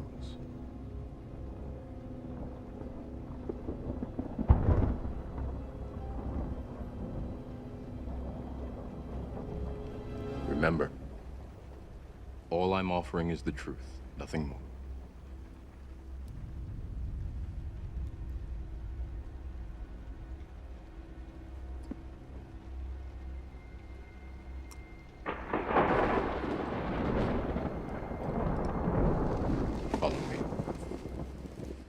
In short, MHX is a true manipulator. He uses his power as an admin to control the community in an unfair and dishonest way. By now we already know he takes advantage of the community. He's a thief, a scammer. All this dishonesty and manipulative behavior is based around the lies that he tries to validate. When he does reply to controversies he's involved in, he relies on two things: abusing the community by censoring them with mute/bans, and make statements with no valid evidence, having lies as their main foundation. Let's start with the statement MHX posted on the Rising Hub Discord regarding the reasoning behind Rising Hub team not supporting the Rising Hub League tournaments anymore. MHX claimed the Rising Hub League staff told lies and twisted facts, that they didn't admit their mistakes. MHX stated the Rising Hub team had made various suggestions so that the league could continue to run successfully and be supported. But, despite their suggestions, according to MHX, the Rising Hub League staff preferred to say MHX and other staff members didn't want to give rewards and abandoned their players. Rising Hub team chose to not support it anymore because of the disrespectful behavior, insults, rules broken by Rising Hub League staff and bans from the Discord. This statement was directed to me and Pirate. It was also a reply to a statement Pirate had made on the Rising Hub League Discord. During this time, me and Pirate were both lead admins on the Rising Hub League. We helped Joe Hard, the league creator, with pretty much everything. I will now show and explain the entire timeline of events that led to this. What MHX said here could not be any further from the truth. You know it's all bullshit when he starts by saying me and Pirate are known for sharing lies and not admitting our mistakes in the past. By this, he means us exposing him for cheating on his project and him ironically failing to admit his own mistake. This is something he always does. He's really good at deceiving people. He used his power as a lead admin to create a community post that everyone would see with the goal to spread lies about us, denying the truth. So, me, Pirate and Joe Hard were organizing tournaments for Rising Hub. We made the rules, announcements and everything you can think of. We relied on everyone doing their work as fast as possible to achieve a fast-paced transition between tournament seasons. The league was supported by Rising Hub, as in, the winners and other top-placed players would receive VP and cosmetic rewards. MHX was the contact person responsible for this, and possibly providing some additional dedicated tournament servers. This is where trouble began. Although all three of us, lead admins, would complete in just a few days all necessary work for a new league season to begin, MHX was incapable to do the only thing he was required to: confirm the winners' VP prizes. Instead of replying to our messages, he would ignore us and focus on his epic BFH streaming career. We were literally doing everything as fast as possible to provide a steady league, but this guy would take weeks to reply to us, causing numerous delays. Pirate would PM MHX with the announcements to post on the Rising Hub Discord, and even a simple copy paste would take him time. In addition to that, during this period, there were a lot of server enters abusing their powers. Pirate would report them to MHX. This dude would copy paste Pirate's text and fully ignore the reports. All he cared about was profiting from Twitch subs at this point. As MHX started streaming, and as time passed, he became slower every day. This happened for months. Wouldn't you be mad if you were trying to organize something staff would never attempt to, but they won't even do the little work they need to? All of this wouldn't be a problem if MHX didn't want to be the person in control of everything. Night of June 25/June 26th. After months of seeing MHX indirectly selling VP on Twitch and barely taking into consideration our work, I again pointed out on Rising Hub general chat how what he was doing on stream was basically illegal. He banned me from the Discord for it. Pirate then asked why I was banned and got muted for it, followed by his messages being deleted in the muted channel, where he asked what rule had he broken by saying Jimmy was banned from Discord. It was obvious that MHX was full tryharding censoring the community that was exposing him. Pirate ended up leaving the Discord because of his manipulative behavior and him ignoring server enters abuse. When Pirate left, he banned MHX from the league Discord as a reply to his abuse, explaining the reasoning behind it to Joe Hard at the same time. Even though the ban was clearly deserved, Joe Hard unbanned MHX after talking with Pirate on the same day. It was the right thing to do. Without MHX it wasn't possible to continue the league with VP rewards. We would have to put up with this bitch, even if we didn't like his behavior. And just like that, on June 27th, one day later, MHX was back on the Rising Hub League Discord. It was also on the same day, Pirate found out that, after MHX banned me and muted him, he said Pirate had shitty nerves on the muted chat for leaving the Discord and banning him from the league. He censors people for exposing him, and when they leave and act against his behavior, they have shitty nerves.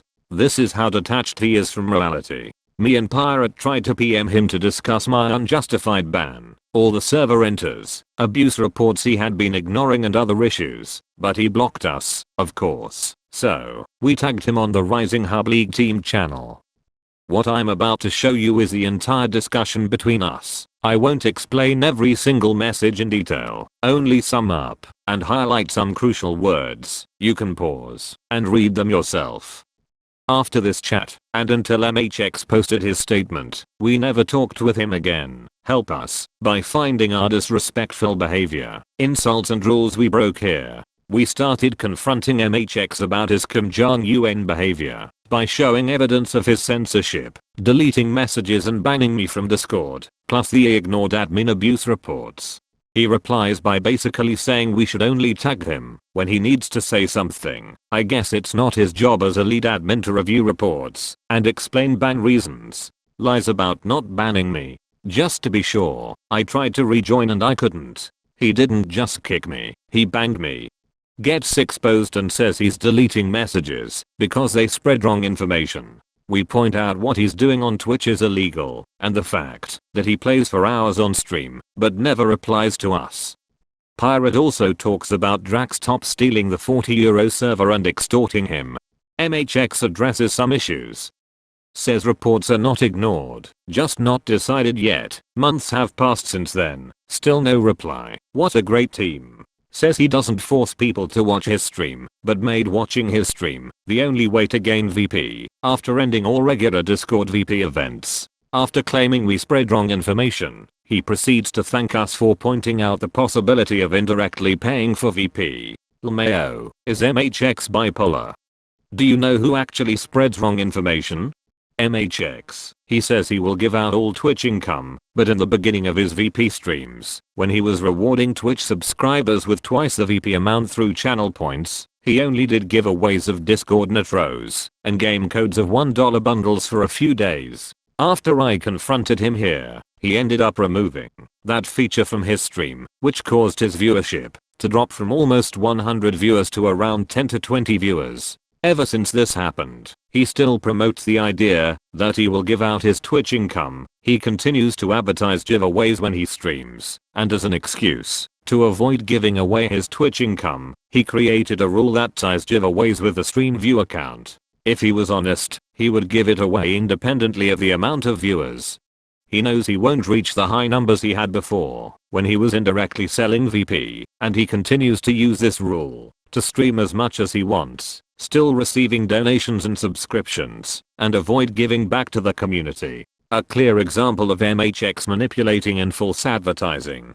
Oh, and let's not forget him saying that every donation helps to keep the project running. Also MHX when Dark Venom buys PC parts with donations. Well deserved. Pirate replies to MHX points and brings an interesting perspective. MHX says he streams for viewer count to bring attention to the game, but what's the chance of someone who does not know of BFH being revived, randomly searching on Twitch, after 5 years of it being shut down? It's pretty much zero. It took him a day, but he finally replied, saying he won't answer all questions. Of course he won't, because he has no arguments. Lies again about my Discord ban, and ironically after saying he won't answer to all questions, and ignoring our PMs for months, says I can write him, and he will answer. What the fuck is wrong with this dude? Lies by claiming he won't kill all other VP events because of the stream, but that's exactly what they did. Have you guys ever seen any Discord VP event since then? Says Pirate main account was banned from Discord because of multiple insults towards the team, but fails to show any evidence. Pirate got banned for saying staff didn't deserve to be respected for what they done, as he said in the previous message. This was related to them supporting cheaters and trying to extort him for his Facebook page. And when Pirate talked about this here, that's the only time you can truly say insults were written, but can you blame him? They literally committed a crime by not only stealing the €40 server, but saying they would give it back in exchange for Pirate's personal Facebook. And what does MHX think of this? Not much of a loss according to him. Money was literally used to buy a server to be used in Rising Hub, but after MHX was exposed for cheating, we would only get it back if Pirate gave his Facebook in return. Pirate didn't. They used the server for themselves and changed the details. Pirate eventually got it back by contacting the provider, but at this point it had no use. They wouldn't let us use the server as we would like. According to MHX, there's no loss here. Wow, seriously, what a fucking bitch. He won't let you insult him or the team, but it's okay for them to censor, steal and extort the community? Fuck off. Pirate didn't even expose this situation on his Facebook, but don't worry, I'm sure he will post more often now, and you will love to see it. Pirate addresses MHX comments with everything I already explained, and since MHX is so focused on the topic of insults, I point out MHX's son, Pandato, overall behavior, and so does Pirate, which got insulted and provoked multiple times for no reason. Don't worry, we will expand on this kid and his lovely behavior in the next chapter. The only thing you can take from here is that Pirate copied Pandato's insults and pasted them back to him and got muted for it. Fucking baited MHX double standards. Anyways, MHX replied with a lot of bullshit as expected. At this point I won't even try anymore. He just keeps saying the same shit over and over again, refusing to answer the important issues. I love how, to him, muting is a way of avoiding drama. If anything, it makes his censorship more obvious, deleting everything when anybody exposes him for profiting out of Twitch, and how he says Pirate will remain muted for insulting his team members. Ah, amazing. Oh, we attempted to extort you, and you insulted us for it? Well, guess what? I'm muting you for insulting us. Big unlucky for you. And since MHX somehow thinks Pandato was also insulted back by Pirate. Pirate reveals all he did was copy-paste Pandato's insults.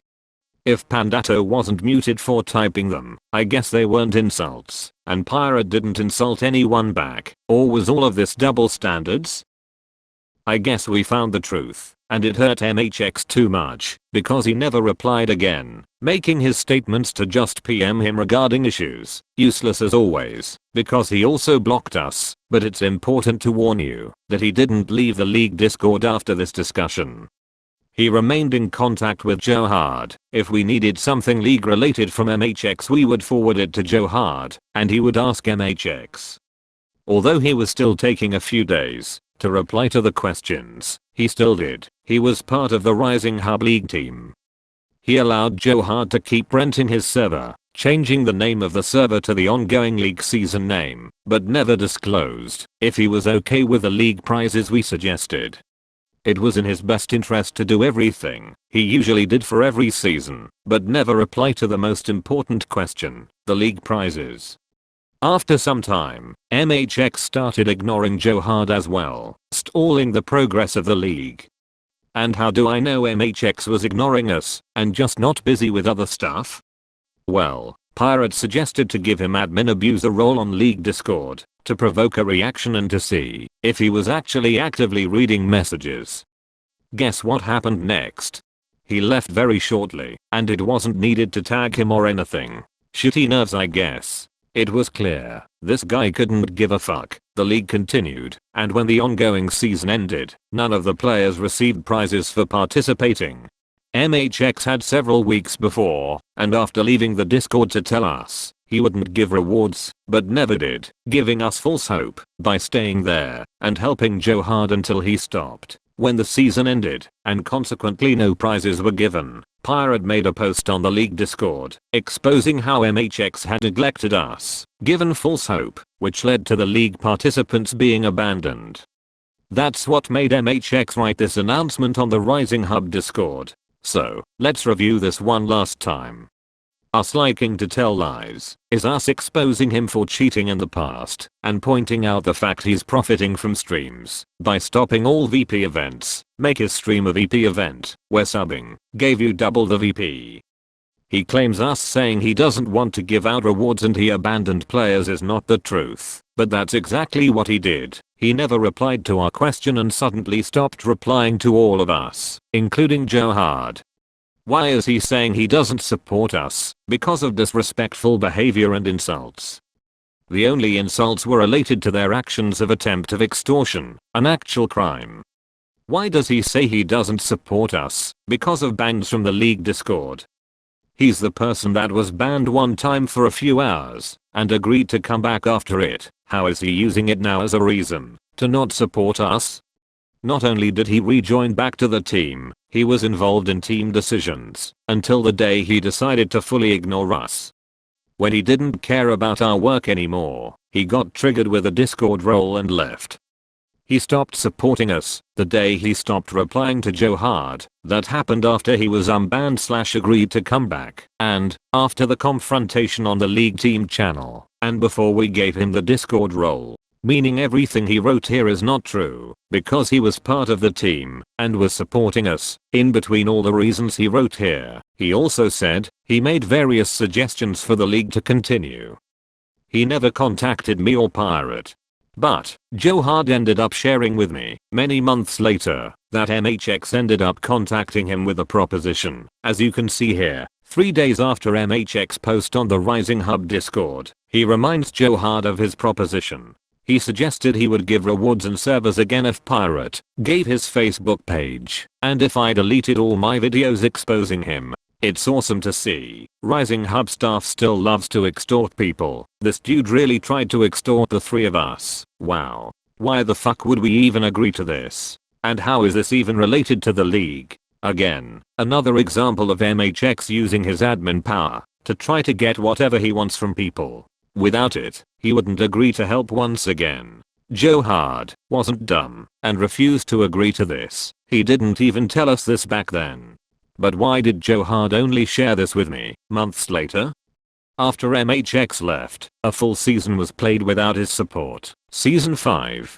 Knowing there would be no possibility to ever get prizes without him, Joe Hard ended up kicking me and Pirate from the team at the end of the season in hopes of getting MHX support again.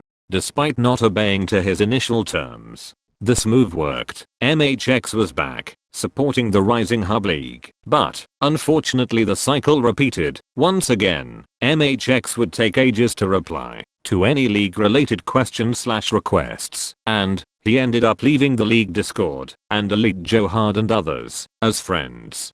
But long before MHX left, he made a deal with Joe Hard. League participants would receive rewards from previous played seasons if Joe Hard would made a news statement disclosing the league was now working closely with the Rising Hub team and both were in good exchange. MHX not only forced Joe Hard to lie in front of everyone for his own benefit, to make him seem like a good guy, something Joe Hard was clearly not okay with, but, according to Joe Hard, MHX didn't even fulfill his end of the deal. Let me repeat that again. This fucking scumbag never gave the prizes and eventually left the Discord, despite Joe Hard following all of his orders. This is why Joe Hard revealed MHX's old attempt of extortion to me. He's done with his bullshit. He won't try to get him back. He's tired of him and his behavior. Joe Hard was always a neutral person. He knew what MHX had done in the past was not right, but he never spoke against him. He wanted the best for the league participants. After all of these events, Joe Hard finally understood that MHX was only part of the league team to take advantage of him, to profit from him, with suspicious server renting prices. MHX single-handedly made Joe Hard lose his league and friendships over fake promises. There are hundreds of thousands of VP agreed to be given, but never delivered.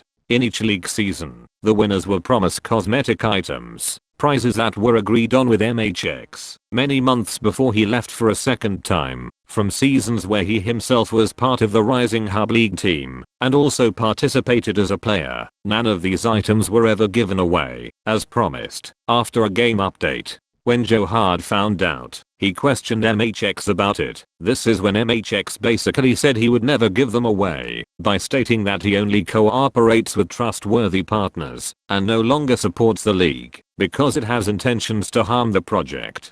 This was MHX's reason behind not supporting the league anymore. Now that he couldn't blame me or Pirate, he says the league has intentions to harm the project. Unbelievable. Joe Hard worked for MHX as a slave, betrayed his friends over fake promises, I guess doing everything, and telling him to answer faster than 2 weeks to a PM, is harmful to the project. This is the sad story of the Rising Hub League. All Joe Hard ever wanted was to run a successful league, but this manipulative fuck kept taking advantage of him, holding the prizes hostage if he didn't get what he wanted, if he didn't post the lies he wanted him to.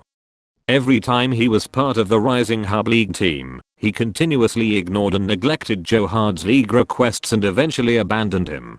The Rising Hub staff couldn't care less about all the work Joe Hard put into the league. All of this not only made Joe Hard wish of organizing tournaments for the BFH player base impossible, but also made him quit the game. I didn't make any jokes for this part, because I wanted you, the viewer, to understand how badly treated Joe Hard was.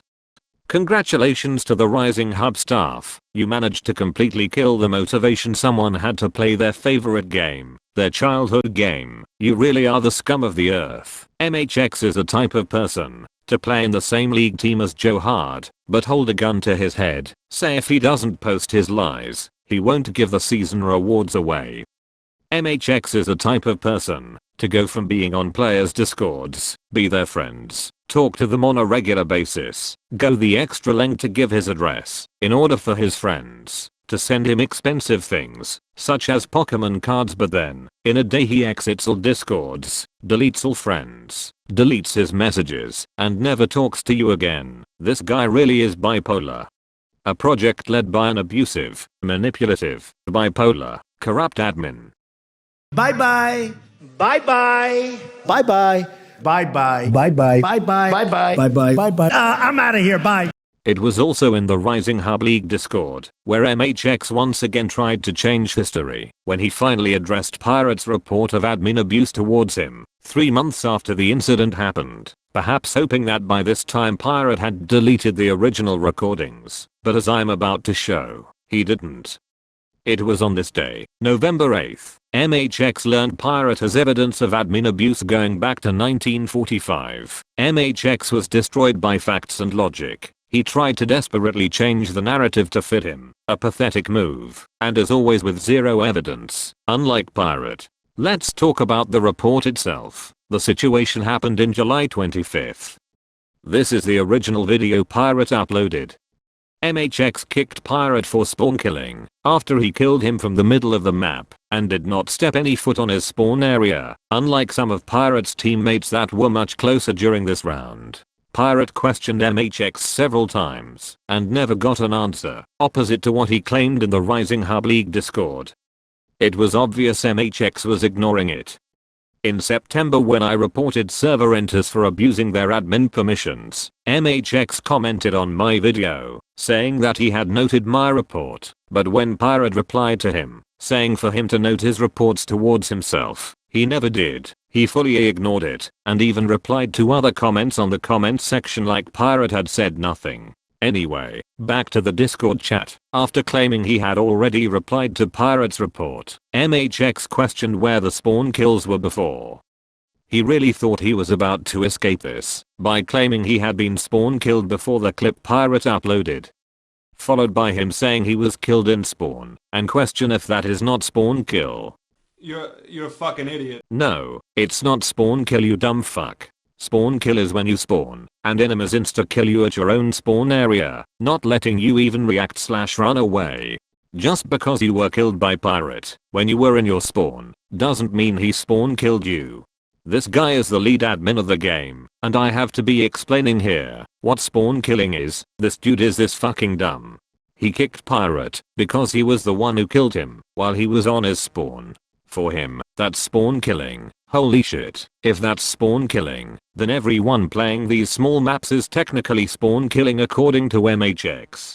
MHX then asked for Pirate to upload the round before, and that's exactly what he did, proving that not only didn't he spawn kill, but the entire national team didn't spawn kill, according to the true definition of what spawn kill really means. These are the last moments of the previous round, from the last 2 minutes recorded by Pirate's shadow play.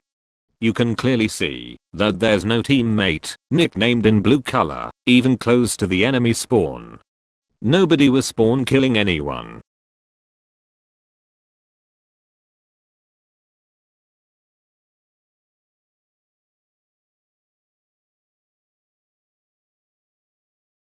And just like that, we are back to the original uploaded video. After seeing the full clip, MHX asked for the previous full round. This is what MHX does. He claims something happened, proof shows otherwise, and then he claims something else. When you no longer have proof of what he says, it means somehow he's right. It didn't matter that he had claimed he had been spawn killed right before, in the previous round, and been proven wrong. By now he had moved on to his new bedtime story. He claimed same thing had happened 2, 3 days before, and that he also had it on Twitch, but of course, he never showed any evidence. Again, somehow for MHX, shooting at players was also an issue. He really doesn't understand the difference between shooting at players camping on their spawn, from distance, to actual spawn killing players on their spawn, as soon as they respawn. That's right, to MHX this part of the video, where Pirate shoots this player, who had just spawned. It's an issue, a player that was already shooting at Pirate, as soon as he spawned. What the fuck was Pirate supposed to do? Wave at him? They add maps to the game, where you can see each team spawn across the map, and expect you to not shoot. If you do, they will kick you, if they want to. More about these maps in another chapter. You know who really spawn killed? MHX. A player that was in game during this situation, commented on Pirate's video, saying that MHX ran to his base with Leggett, after the kick, and did the same to him. Which honestly is not a surprise. Go watch any of MHX streams. Won't be hard to find any clips of MHX actually spawn killing. He called out Pirate for shooting a player that was on his spawn, but not only is he doing that here, he's also on the spawn base itself. LMAO. This was obviously a bunch of bullshit from MHX, but the best part is that this wasn't the only abuse. MHX had kicked Pirate with an unknown reason. Some rounds before, he probably forgot to make up some bullshit reason. You can even see on the full clip I showed you previously, the uploaded video, when the round ends and Pirate alt tabs to his browser. Here's the full 2 minutes clip again. Pirate was pretty much standing by the middle of the map most of the time, with the one exception, when he moved in a bit, to kill a player that he spotted which was running away. After killing him, he instantly started to back off. MHX joined the server and simply kicked him. It is pretty obvious it was MHX, considering that he wasn't moving right before it happened, probably typing /kick. Well, I guess this was also spawn kill according to MHX, since Pirate shot players who were in their spawn area. The entire map is a fucking spawn area. No one is more manipulative than MHX. My last ban, which stands as a permanent one, was part of MHX's big plan. It started with me being muted on the Rising Hub Discord for weeks, and eventually leaving it on January 30th. I rejoined the Discord almost 2 weeks later, to see what these clowns were up to. After rejoining, I instantly tagged MHX and Estonian Girl, to get my muted role back. I wasn't trying to avoid the mute, I had simply left the Discord, and now that I was back, I was clearly asking for my muted role back. This is when MHX asked me why I was avoiding the mute. It's not like I had gotten recently muted and instantly left the Discord to bypass it. I had been muted for weeks, gone from the Discord for several weeks as well, and now I was back and asking for my mute. MHX pasted his new edited rule, stating, avoiding mute now resulted in a ban without warning. But I cannot see, I'm legally blind. That's exactly what he did. He banned me from the Discord, even though I was clearly asking for my mute back. Of course, he deleted my messages after banning me, to make sure nobody knew the truth, to make it seem like he was just doing his job, as the good admin he is.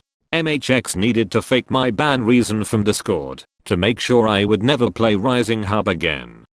According to the new Rising Hub Discord rules, receiving a ban from Discord excludes you from the project, as in, you are permanently banned from the game. As you can see here, on the Rising Hub League Discord, he continued his bedtime story, saying I avoided mute, that I left and rejoined to essentially bypass it. I didn't, and you know that by now, after going through great lengths to manipulate my ban reason. He stated excluding players from the project is not something he's interested in. He really thought his master plan had been fulfilled, and there was no evidence of his lies. How many people actually avoid mute and never get banned?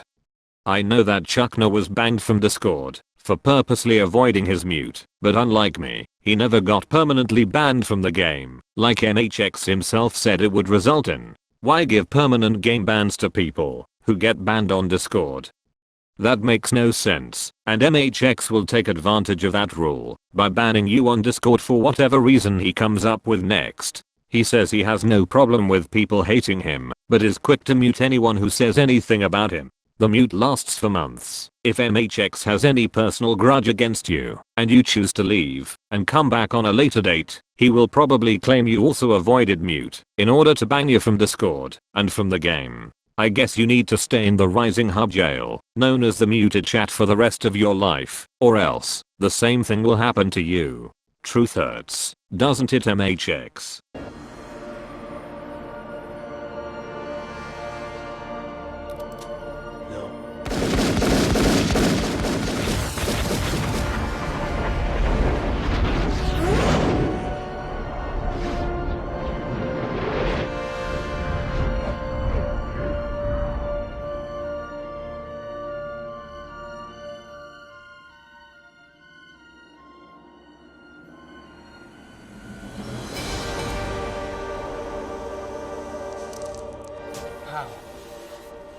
He is the one.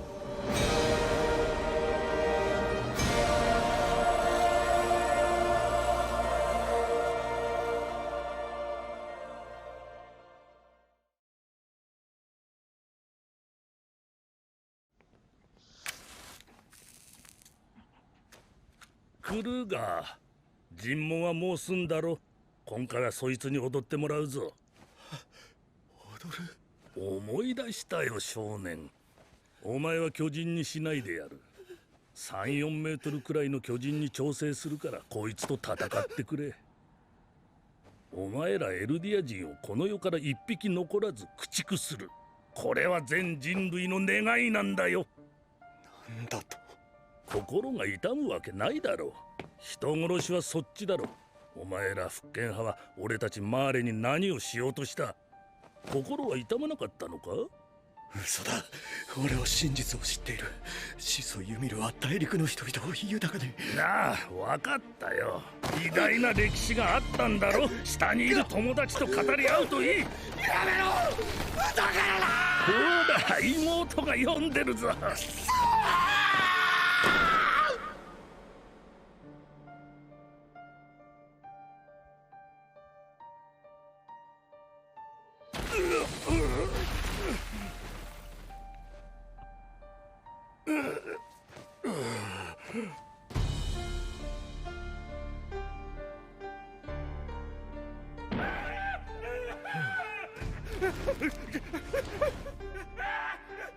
どうだ、これが面白いと思うか？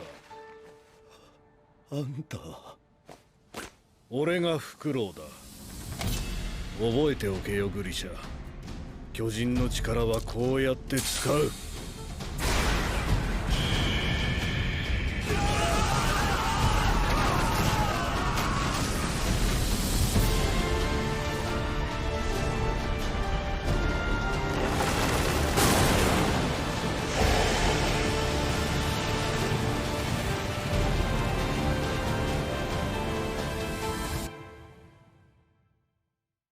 Abuse. To use something for the wrong purpose in a way that is harmful or morally wrong. Let's be honest. We are all way too familiar with Rising Hub staff abuse. Most of us have experienced it ourselves. In fact, there is so much abuse of power that this chapter itself could be hours long. For that reason, I will focus on my top 3 favorite abuses by Rising Hub staff. I have no problem with that. I wait when he comes here and then I just ban him. Wait, I need to ban Papa again. From chat? No, from server. Of course, I banned him again. Now I ban his account. No problem. What you've just seen is Rising Hub staff Estonian girl abusing her power by banning a player named Warper for 5 months for killing and teabagging her in a server. But before I talk about this legendary ban, I would like to explain and show everyone involved in this situation. Warper, the player who got banned for 5 months. Estonian girl, the staff admin abuser. MHX, the staff streaming, also likes to admin abuse and cheat sometimes. Pandato, although not an official staff member, he could have access to some permissions by being a family relative of the staff members mentioned before. Freakin', another staff member. Symphony, a new team/staff member mentioned earlier, who literally paid his way to become one. And finally, John Betton, also a new team/staff member at the time. Everything started when Staff MHX began streaming, saying it was a VP stream where players could get some prizes. Warper pointed out how he had not seen any VP codes yet, and just for that, without a warning, he got banned from the stream. Right after being banned, stream moderator Pandato types, "Lumeo get fucked."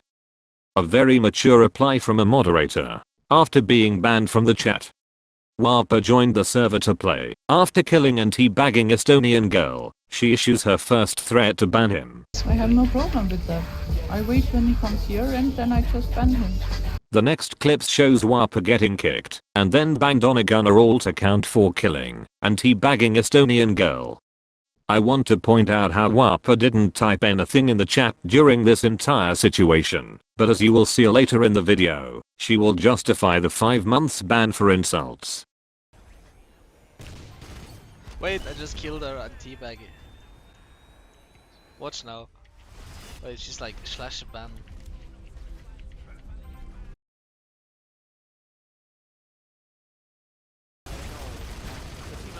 I just killed Estonia. Easy. Easy, easy, easy.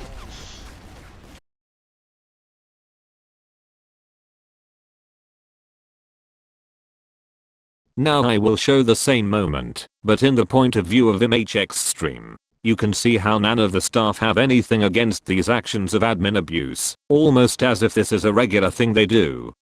Probably very good. I know. What was he, Russian? Wait, I need to ban Vappa again. From chat? No, from server. Shortly after, Pirate points out in the chat how there has not been a VP code in 1 hour. That message got him timed out for 1 minute, another great timeout reason.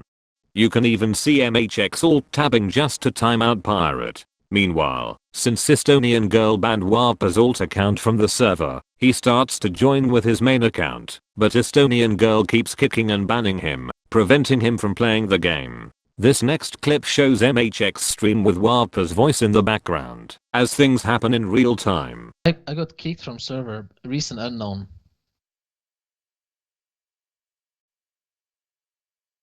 Dude, I didn't even join and I got banned.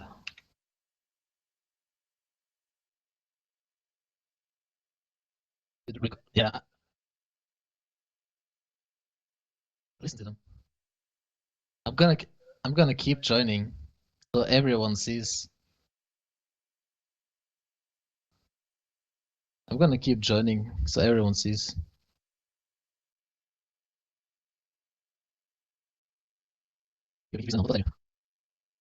Yeah. I'm getting kicked again all the time. Unknown. Look, dude.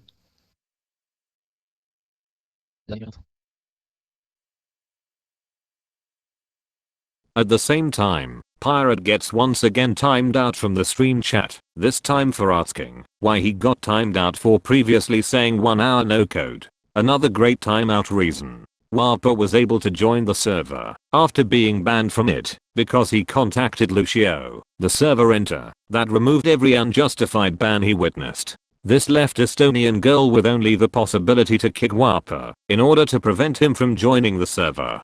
Just a few seconds after this, Estonian girl kicks another player with the reason, "Get the fuck out ugly." Must be a new valid reason.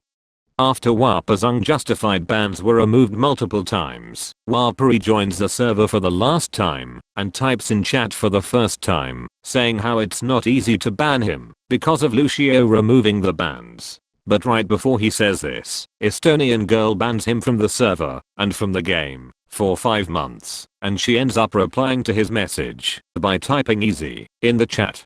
If you get banned again for same reason, you're on your own, pal. He said.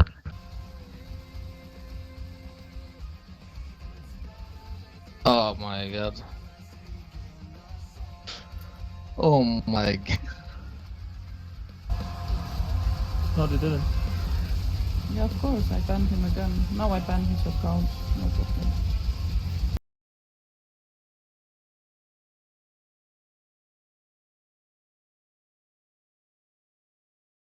after Whopper got banned for 5 months for killing and teabagging Estonian girl. After being kicked and banned multiple times from the server, Pirate typed in the stream chat, "lol rising hub staff lol," due to their absolute abuse of power, and got permanently banned for it.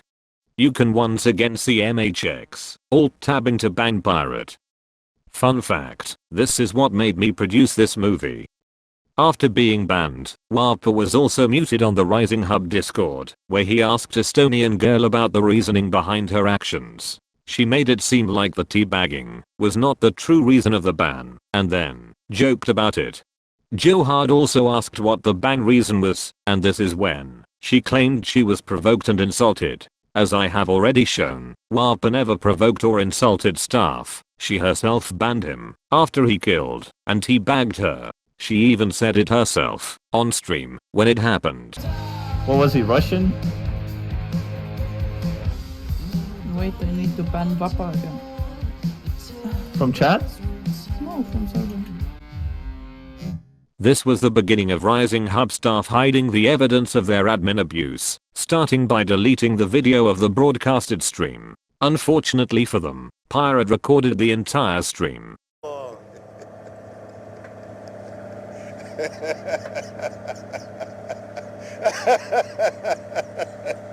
Whopper then decided to ask John Betton, a new staff/team member, about the reason behind the ban, which we knew was unreasonable. John Betton proceeds to ask the reasoning behind Whopper's ban in the Rising Hub team channel.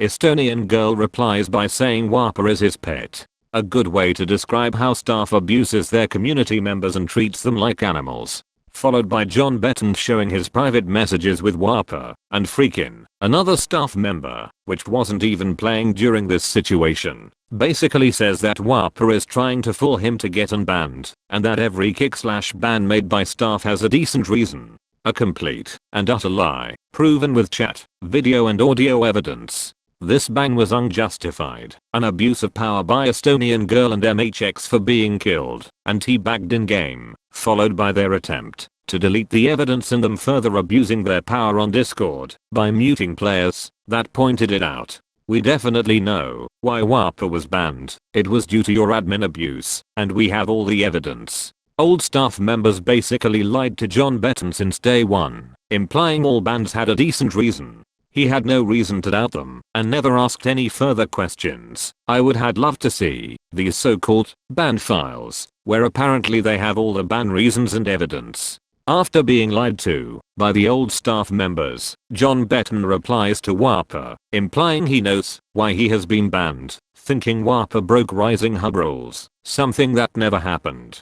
I have no problem with that. I wait when he comes here and then I just ban him. Wait, I need to ban Vappa again. Of course, I ban him again. Now I ban his account. No problem. Fun fact by the way, when asked about the reasoning of the ban, months later, MHX claimed Whopper was stat padding.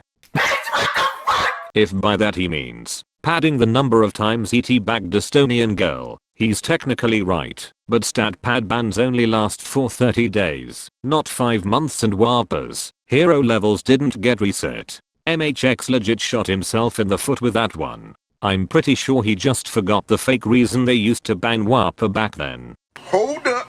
Wait a minute. You thought it was over? Well, let me tell you how Whopper's ban went from 5 months to 10 fucking years. Whopper was originally banned on July 5th during MHX livestream, meaning that he would only be able to play in December.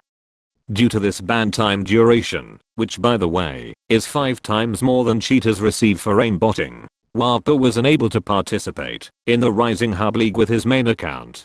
So because of this unreasonable ban, Whopper resorted to play the league with Irith's account, a friend of him. At that time, both league lead admins were aware of this and allowed Whopper to play. Many other players also knew this, and generally nobody batted an eye on it, even though there had been an on-account sharing rule during that time, which had not resulted in bans towards players who publicly account shared. Now comes the funny part. Whopper played a league match against Symphony, the new team/staff member, who after the match reported Warper in the Rising Hub team chat for account sharing. After some time passed, and Symphony didn't get an answer, he had to make sure to tag MHX, which obviously loves to admin abuse Warper. MHX replied saying, the rules applied to everyone. Warper was banned for an additional 10 years, and Heath got banned for 1 year, for account sharing, in this case, 12 times more than the duration of a ban for cheating. But let me ask you this, MHX. If rules really do apply to everyone, and you say that players which get reported will be banned as well, can you tell me, why don't you take action against players that have been account sharing for ages? Why did you ask Pirate for examples of players account sharing? You do read your team channel, right? Your own staff members are reporting account sharing, but not taking any action. I guess you don't need any examples from Pirate after all. Why is the entire Polish community sharing accounts and not banned yet? I thought rules applied to everyone. MHX. What happened? Oops, never mind. Not only are they playing on each other's accounts, they are taking away the possibility for other players to redeem codes for VP by logging into all the accounts and redeeming the codes as fast as possible. Smells like double standards to me. Chris! Chris, holy shit. What the hell is that? My destiny. Chris, just cause your mom liked to get a little freaky now. I know what my role is in this, Javier. My dad was a crime boss, so it just makes sense. I'm a supervillain. It's evolution. Come on, just put those things down before you hurt somebody, Chris. That's not my name. Okay, Red Mist? Red Mist was my superhero name. Henceforth, I'll be known as the motherfucker. Pandato. Let's now focus our attention to the privileged child of Rising Hub, Pandato himself. It must be nice to have your parents as staff members. Gives you some additional permissions, and be the potential successor of MHX, the great admin abuser. Permissions such as insulting players with no consequences. In this case, Pandato seems to be specifically obsessed with insulting Pirate, going above and beyond by calling him a child predator. Saying he's an ugly fat child with no future living in a third world country with his parents. Meanwhile Pandato sits with his parents at home playing and streaming BFH all together. Every time someone's talking about how heavy they are, then I always remember Pirate because he's 49 kilos. That's my leg. What do you mean? He cannot be. He cannot be a Minecraft skeleton. After finding out Pirate is an actual successful 5-star hotel manager, he moved on to calling him a cleaning lady, a very low effort insult, if you ask me.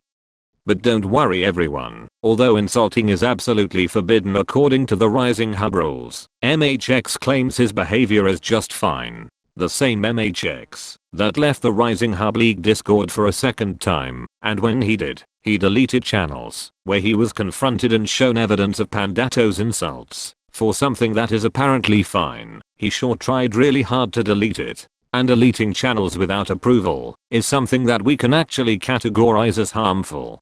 If insulting is absolutely forbidden, how can Pandato's behavior be fine? Previously, MHX excused Pandato's insults towards me and Pirate by saying he was also insulted, making it seem like he only insulted because he was insulted first. A bullshit statement from MHX as always. I literally had no idea who this random kid was, and he started insulting me for no reason. Insulting me and many others. Go through Pandato's Discord messages. He's untouchable. He can say all the shit he wants, but you can't reply without being banned. Here he is, being mad at players for insulting him and his family, after he insults them first, and admits to doing what apparently is absolutely forbidden. It's also funny how Pandato gets mad at players insulting his family, while he usually teams up with his family on Discord to insult other players and their families, calling them abortions, and whatever. Well, we can't expect respectful behavior from MHX's family after all. On stream he can't even go 5 minutes without saying some stupid shit. I'm not looking forward to the hot days. I'm traveling to Norway for that time. I'm gonna go and I'm gonna be under Jimmy's bed scaring him. He's not gonna be a Jimmy 2K, he's gonna be Jimmy Too Scared.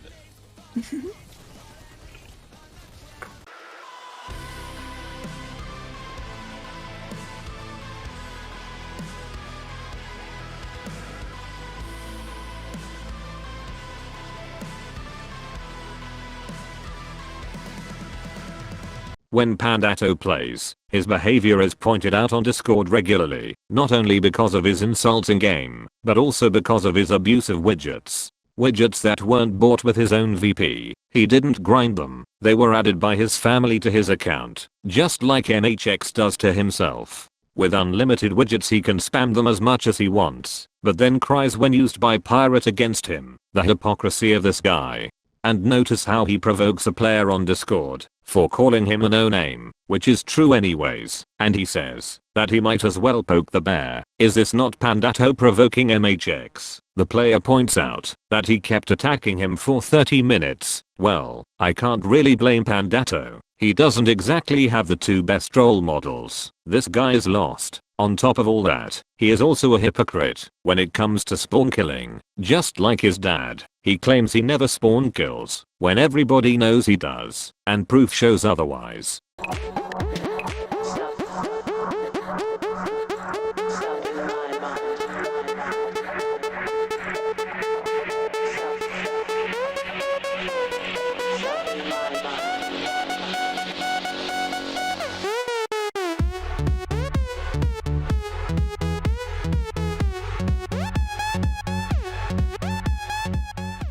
This dude has the audacity to call out Pirate's level 30 admin heroes that were set to level 30 with admin permissions to test new update weapons while he was working as a staff member and would never play with, to this day on public rounds, saying they should be taken away for not being legit. Meanwhile all his heroes were set to level 30 by his staff parents. Legendary hypocrite. Here comes the funniest part. Did you know Pandato cheated on Rising Hub like MHX?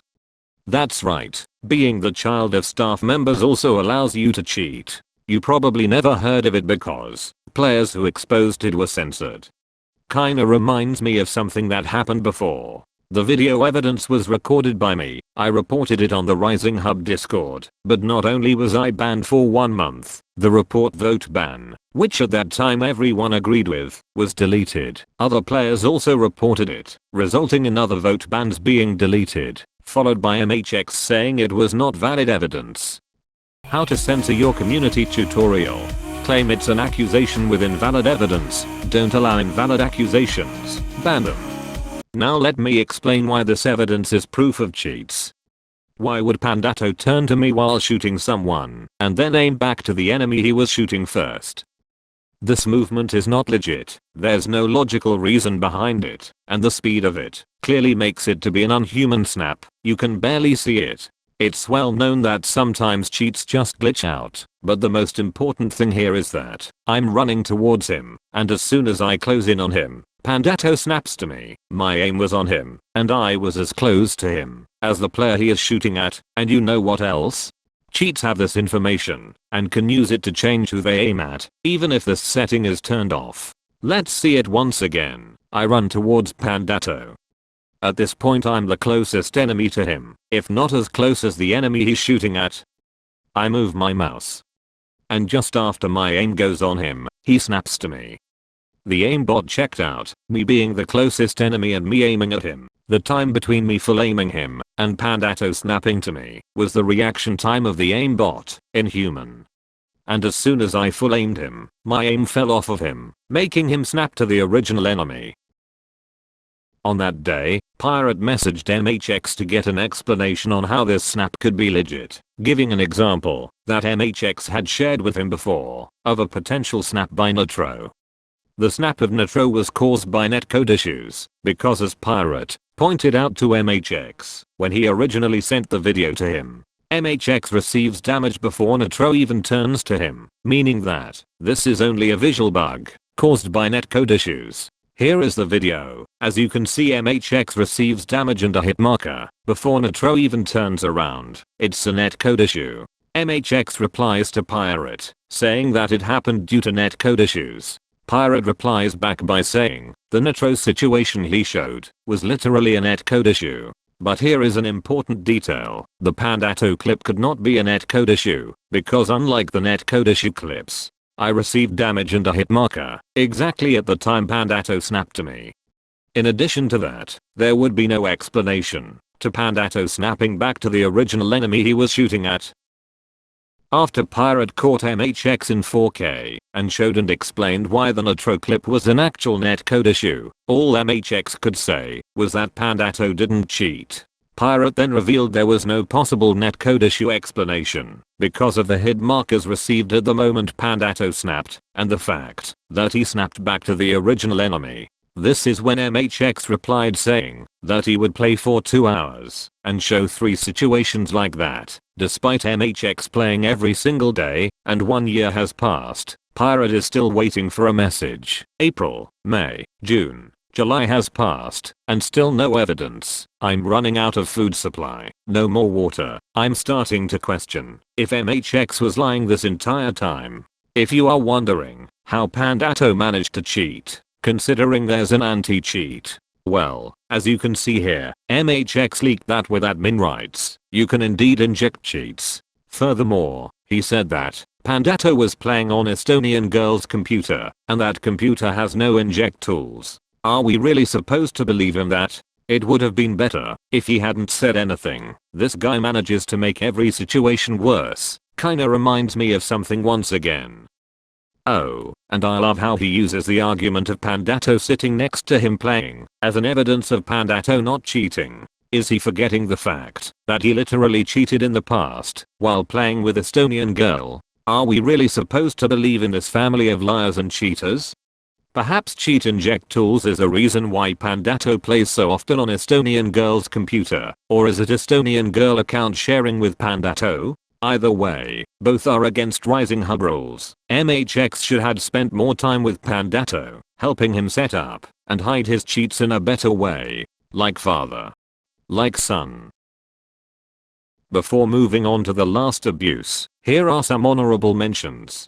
Freaking using his staff powers to get unlimited widgets, spamming them to the maximum, ruining games in order to make videos, and try to be the next G.I. Joey. MHX banning people from the game after players say one single word towards him. In this case the player kept warning MHX about players breaking the server rules for camping over and over again, every round. After getting tilted for seeing MHX not take any action, the player insulted MHX, and obviously MHX took action against him. It's almost like he does it on purpose, tilting players and waiting for them to insult him in order to ban them. He only takes action when it's something involving him or to ban someone he dislikes. MHX kicking players for spawn killing. In this case, the player was blasted to MHX, and without even a warning, he gets kicked. By the way, what is a kick for spawn? He can't walk on the spawn? I mean, this isn't even the spawn or spawn killing. He's not even on the base flag and still gets kicked.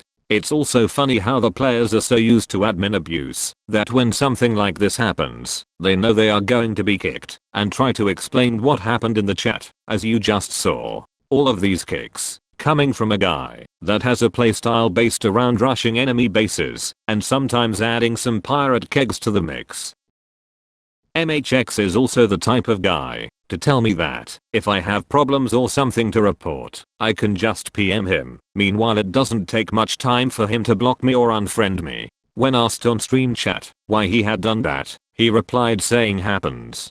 Happens. It just happens, guys. Followed by him muting me after I ask him on Discord, why did he unfriend me? Why? This time he claimed it was a Discord problem, but right after he revealed it was due to spam. It wasn't spam, because I literally just sent him 2 screenshots of admin abuse, and as John Betten revealed later to me, he just removes friends he doesn't want to speak with. I thought everyone's report mattered. MHX. What happened? We know you don't care about the server renters abuse. It's profitable, and in your best interest, to keep renting servers to them, with your made up prices. Just be honest and publicly say that you don't care about their abuse. And by the way, what's the logic behind banning players for 5 months, 1 year, sometimes even 10 years, but then just decide to unban them out of nowhere? Is MHX trying to be a good guy? Does he hand out bans with huge duration times to then, sometime later, unban them and look like a good guy? Or does MHX, after a long day of admin abuse, think to himself while in bed, damn, I abused way too much today, I might need to unban some players tomorrow or else I'm fucked big time? If anything, this just goes to show that all the bans and their durations are done by impulse, no thought process is put into them. Now, to wrap things up, let's talk about the last abuse. This is it. If you haven't already, it's time to get some fucking popcorn. Do you know what staff members do, which not only is morally wrong, but also completely illegal?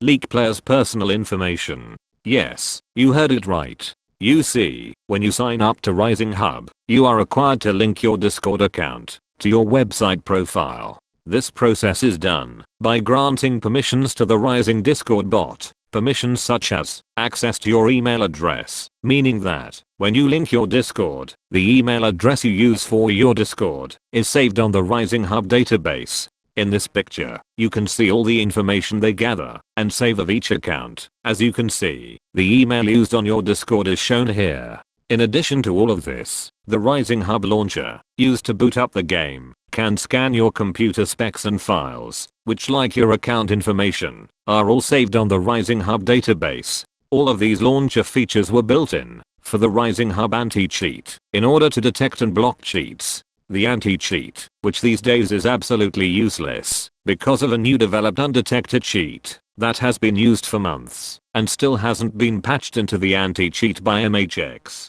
So, in a nutshell, you are giving away all your computer information for nothing, and what does staff do with it?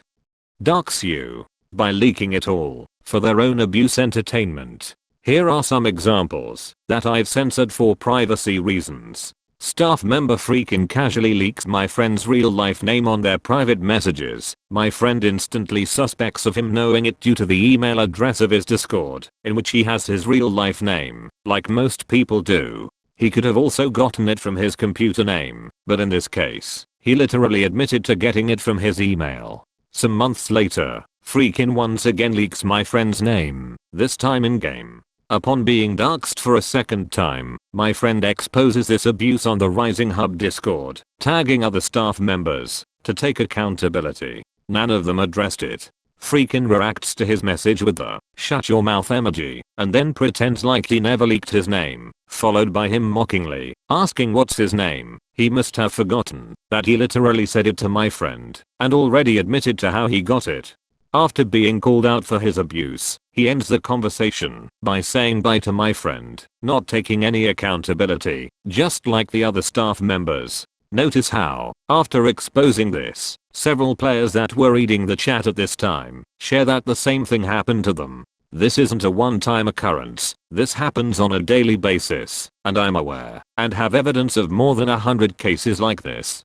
On this day, a player went even further and provided his own evidence of getting doxxed. They were both playing, and in the in-game chat, out of nowhere, freaking made threats towards the player, starting by trying to dox where he lives, and then leaking his Windows name, the name of his computer. When the player asked what was up with the name, he had just said, which was his computer name, freaking admits, once again, to knowing it. Literally admitting to abusing his power and doxing his own player base. After digging his own grave, freaking desperately tried to make it seem like his actions weren't done out of nowhere. There was a reason. There wasn't any reason behind it, because the doxed player revealed moments later that he had the entire conversation saved. How did freaking reply to this? He didn't answer, and he blocked everyone exposing him. Even if the player had indeed done something, there's no valid reason to dox anyone. It's unethical and illegal. But do you know what's more disturbing than leaking players' personal information in game or in private messages? Staff member Estonian girl publicly doxing players on the Rising Hub Discord that has almost 90,000 members. Again, I won't show the screenshot for privacy reasons, but I can try to explain the situation. This player stated something staff members should do, and Estonian girl not only insulted him, but out of nowhere, says his real life name. She used her staff member permissions as a weapon, breaking his privacy. As a joke, it's actually disturbing to think this is funny. In addition to that, this player was a supporter of Rising Hub, having donated and contributed to the project as a content creator. He lost his Discord roles when he defended another player that was being insulted by a staff member for giving criticism towards new game content. I will elaborate further on this in the next chapter. This player ended up being banned from Discord. This goes to show how much Rising Hub actually cares about their community and their supporters. The ban didn't matter much to him anymore because he doesn't have any intent to play the game again, especially after he saw Estonian girl once again leaking personal information, this time by sharing the directory path of files from another player's computer. His friend was also doxed by Estonian girl. When he told her that she knows all the players' names, she replied by denying it, but saying his name at the same time. So funny. This is all coming from staff that in their privacy policy claim they commit to respect and protect the player's online privacy. Hey y'all, come look at this.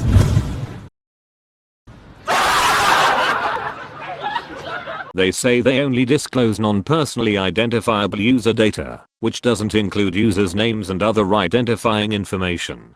Since Rising Hub is fine with taking questions about their privacy policy, I have some. Why are you not following your privacy policy? Why is your staff disclosing players' private personally identifiable data? I would also like to point out how Rising Hub doesn't follow the new EU Personal Data, General Data Protection Regulation.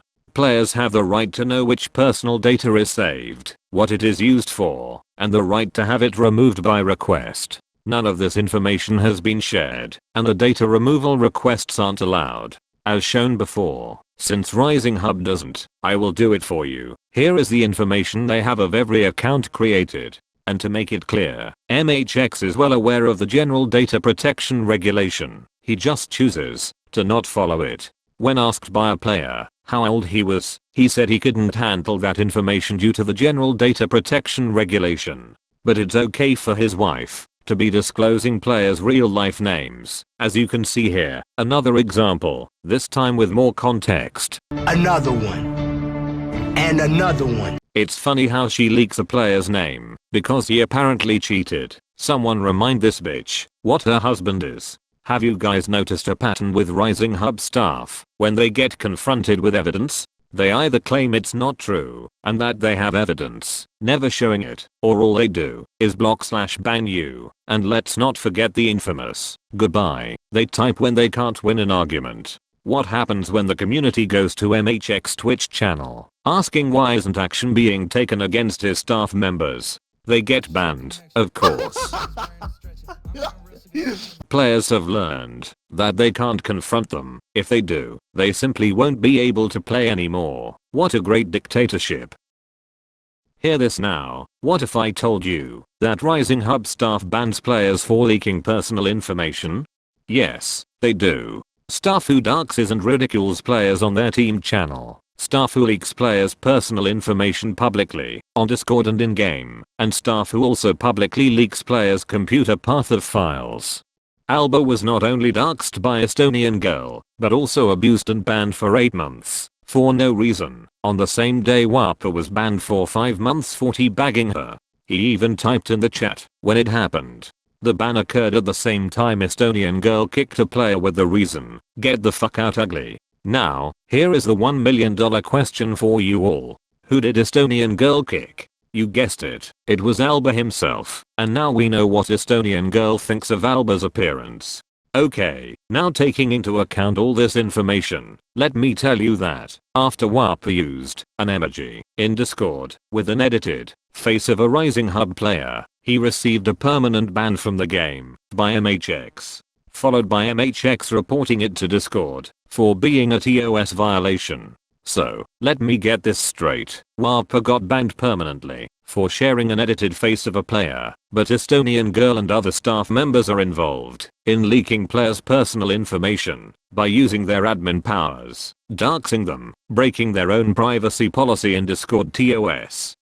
You encourage people to report doxing. You say the use of real-life images without the person consenting to it goes way too far. You know it's against Discord TOS. So, are you gonna report your own wife to Discord MHX? You claim, time after time, that rules apply to everyone, but you never take action towards your family/friends. Is this not a TOS violation? We both know this isn't a one-time occurrence. Your own wife even publicly admits to having other players' pictures. What happened to your privacy policy? Are you entertained with the movie so far? Are you gonna defend your wife like she defended you when you cheated on Rising Hub? They really thought they would get away with this. What ultimately happens to these people is not for me to decide, and in spite of what is an explicit chat and what looks like would constitute a felony, a serious criminal charge, what happens to them is up to the criminal justice system. I mean, that's not up to me. But MHX also banned another player, this time for threatening to leak personal information.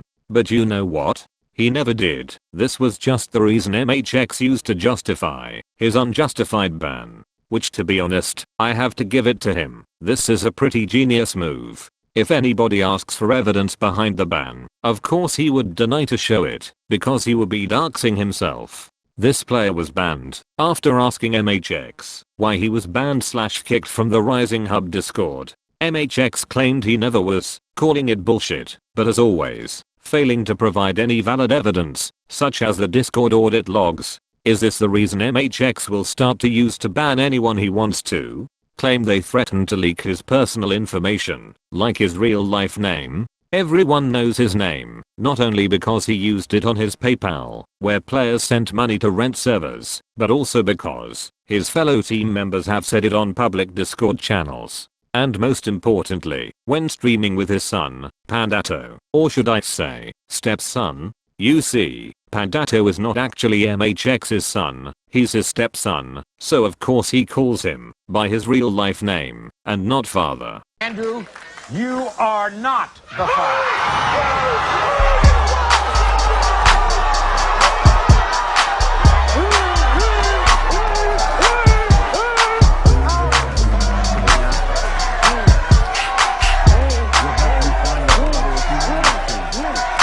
Ready for action, living in the bud, we never relaxing. Outcast at everlasting, not flashing.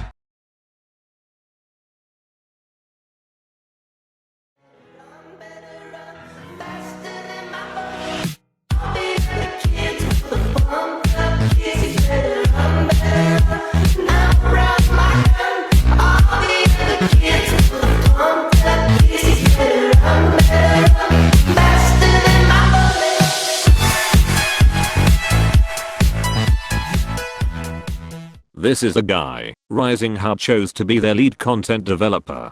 Maybuds, an actual fucking kangaroo. This dude has zero knowledge of the game and no experience as a developer, which is not a surprise considering he doesn't even play the game. Never regularly did. In the last 3 years as a developer, this dude together with Lagnus, an ex-developer, managed to release one new map after years of work put into it, a map that was unplayable since day one. Ending up with every server turning into pre-game when the map was changed to it, or players vote skipping it. This map ended up being entirely removed from the game. Years of wasted time put into developing this shithole. You may be asking yourself, but Jimmy, what about the other maps Rising Hub released? All these brand new maps that are suitable for midgets and are only played due to being fast action maps are from another game called Avatar Star, a BFH knockoff game.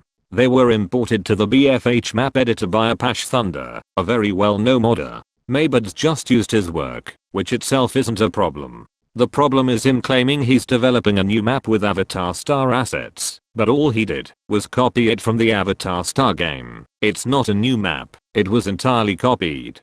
And unlike Apache Thunder, Maybuds didn't apply any fixes like invisible collision walls. Without them you can walk, or just get blasted out of the map and die of punish zone. The only thing Maybuds did to make this map playable was add the spawn/flags and change the terrain.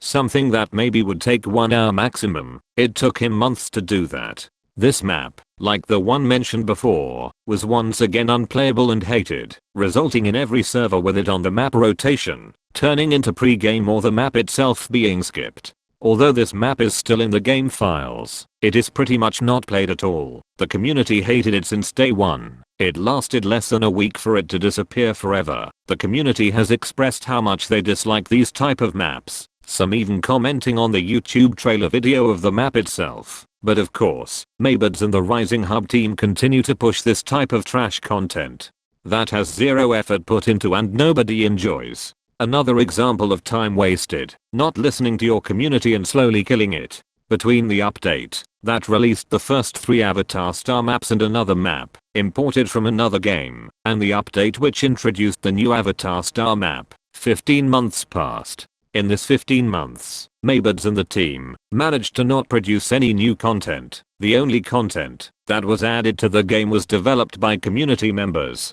Content such as clothing items and weapons, all listed in the update's changelog, as you can see here. By now we know that Maybuds is a professional in importing content from other games, slapping new game modes on maps nobody asked for or will ever play in, and applying useless balance changes in maps and weapons that bring no difference at all. The only balance that was required in order to make the 3 new original Avatar star maps more or less of a torture to play in took 9 months to be released and barely addressed all the issues the maps have. Pirate himself gave some suggestions on Discord that pretty much everyone agreed with, but not even all of these listed issues were fixed. The maps will continue to be a camping and spawn killing ground for all players. It takes seconds to run across the entire map. You get insta killed by the map walls. There is only one way to fix them: completely remove them. You can't fix something that wasn't made to be in BFH.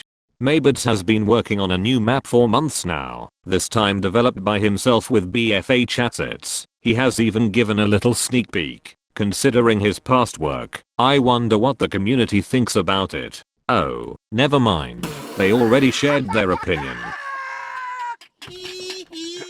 But, do you know what Maybuds focuses on and puts all his effort into? Insulting and abusing the community on Discord. Geologists call it halite, chemists call it sodium chloride, the rest of us just call it salt. Down here, salt is a way of life. Obviously the environment down here is all salt. The ceiling's salt, the floor is salt, the walls are salt, and to an extent the air is salt. If I wasn't clear enough, let me once again state that nobody enjoys playing in these new maps. Our feedback as a community is useless, because Maybuds will continue to develop whatever he wants to. Of course the community will never be happy and many will criticize his work. How does he react to it? By muting and insulting you on Discord, something that happens regularly. Go through Maybuds messages. It won't take you much time to find them, especially on the muted channel. On public channels, he will insult as well, but there, he might delete some of those insults as you can see here. Maybuds goes from acting like a good developer, saying the community input is valuable, to muting and insulting Habak for giving suggestions, and criticizing the Avatar star maps and his work. He doesn't play the game to experience them, and refuses to listen to his community. I prefer really not to speak. If I speak, I am in big trouble. In big trouble. And I don't want to be in big trouble. No, no, no, no.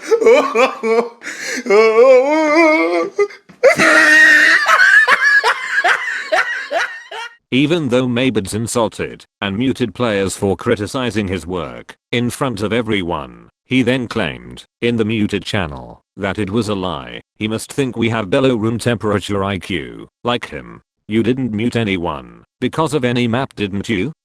You also didn't insult anyone for criticizing your work, didn't you? He also then went ahead and stated that he actually doesn't give a fuck about the map. At this point I'm not sure if he's bipolar or just fucking retarded. Not trying to be part of the grammar police here, but how can a guy with English as his first language go around Discord telling people to learn English and get good at it to players who speak it as their second language, while every time he types, it looks like he's still in primary school? Why every time you speak I wanna throw the fuck up?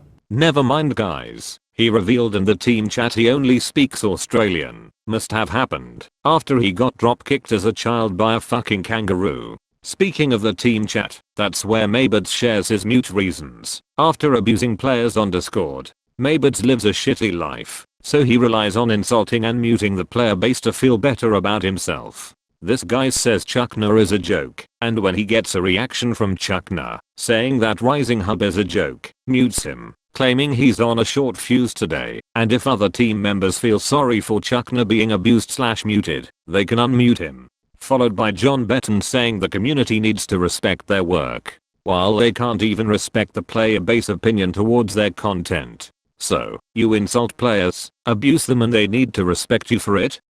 It's our fault you are having a shitty day.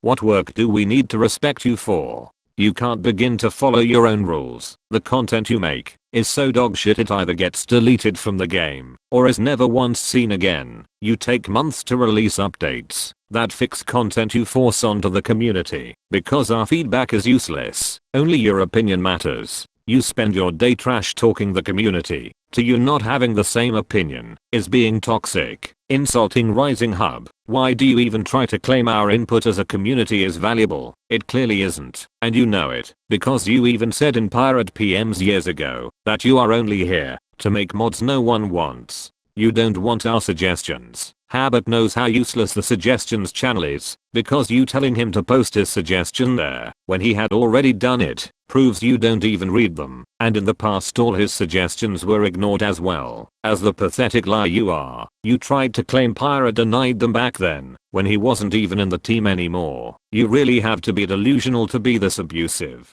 And then say we brainwash the players to think Rising Hub is full of admin abuse. The evidence is everywhere. What is turning people off the game is the shit content that you force upon us, and you not taking action against admin abusers while being an abuser yourself.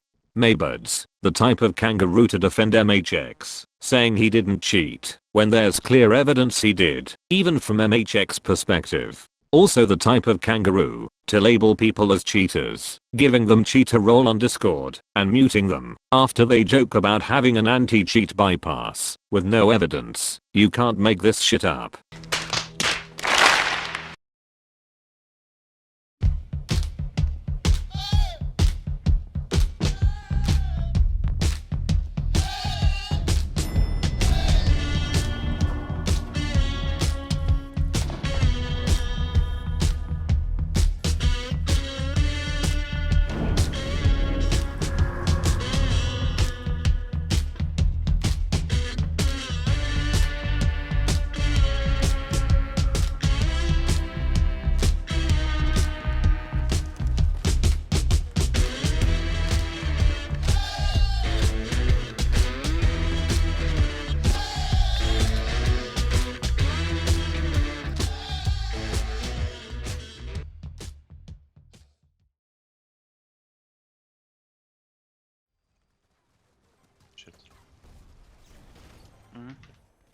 I just got in. Oh my god, the FPS is so high. What the fuck? Jason X restarted. He went AFK and just restarted.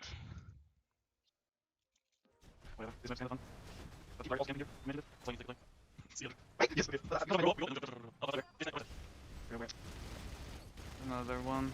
I'm dead.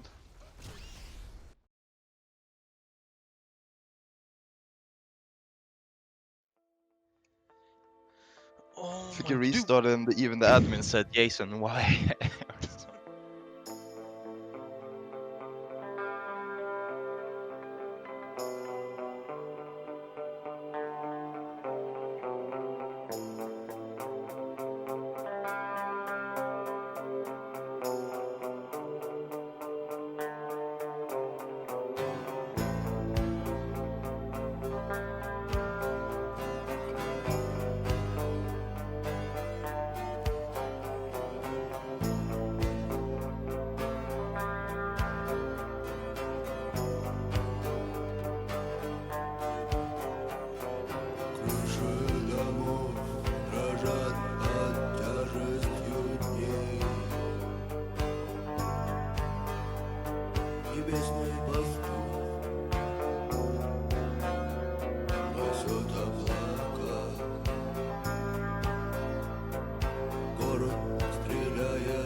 If you play Rising Hub regularly, you are definitely aware that most server enters abuse their powers. Why does that happen? Back when Pirate was still a staff member, before MHX cheated, he was the person in charge of renting servers to the players. In this case, renting servers for their actual value, for $5. He wasn't trying to scam people, like MHX does. During this time, renters abusing their powers wasn't a thing. What exactly happened? Well, by now you probably figured it out. All of this abusive behavior from server renters is enabled by MHX. Why should MHX take action against server renters abusing their powers? It's profitable for him to keep letting them rent their servers, no matter how much they abuse their powers. Have you guys also noticed how most server renters are downright mentally challenged people? It's almost like MHX single-handedly picked the most dumb people, because he knows he can easily manipulate them to make them pay whatever price he claims the servers cost. This makes me wonder, how much do renters, like Bob S., the legendary 50-year-old businessman, and others, infamously known for abusing their powers, actually pay MHX?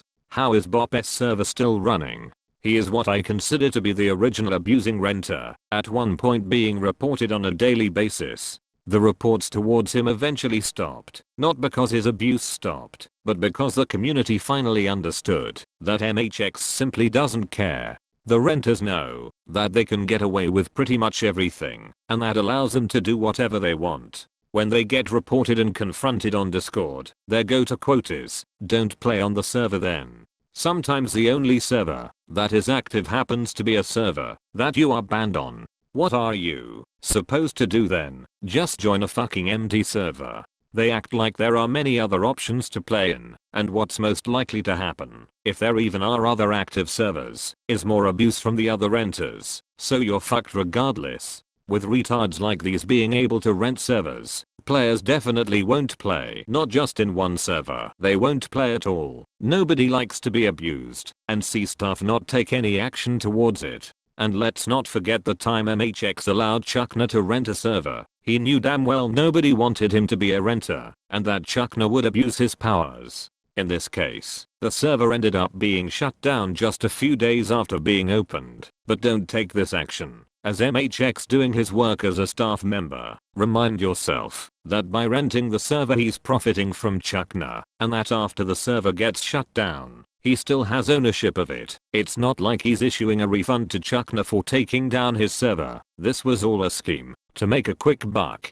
Basically MHX knew that Chuck would lose his server after a few days. It's kind of creepy and insane how much he exploits these idiots. Extremely sad stuff. It's not like MHX is unaware about Chuck's personality and behavior. Anyone could see this coming from miles away. But of course, as long as MHX gets his money he's happy. Big fucking stonks for MHX. Yes MHX. Let's go. Let's go straight to the bank. You fucking Jew. Here comes the money.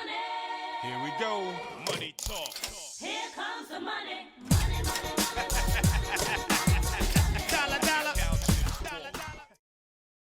Having said all of this, I want to focus my attention on two special renters that are, or try to be close to MHX. Can you guess who they are?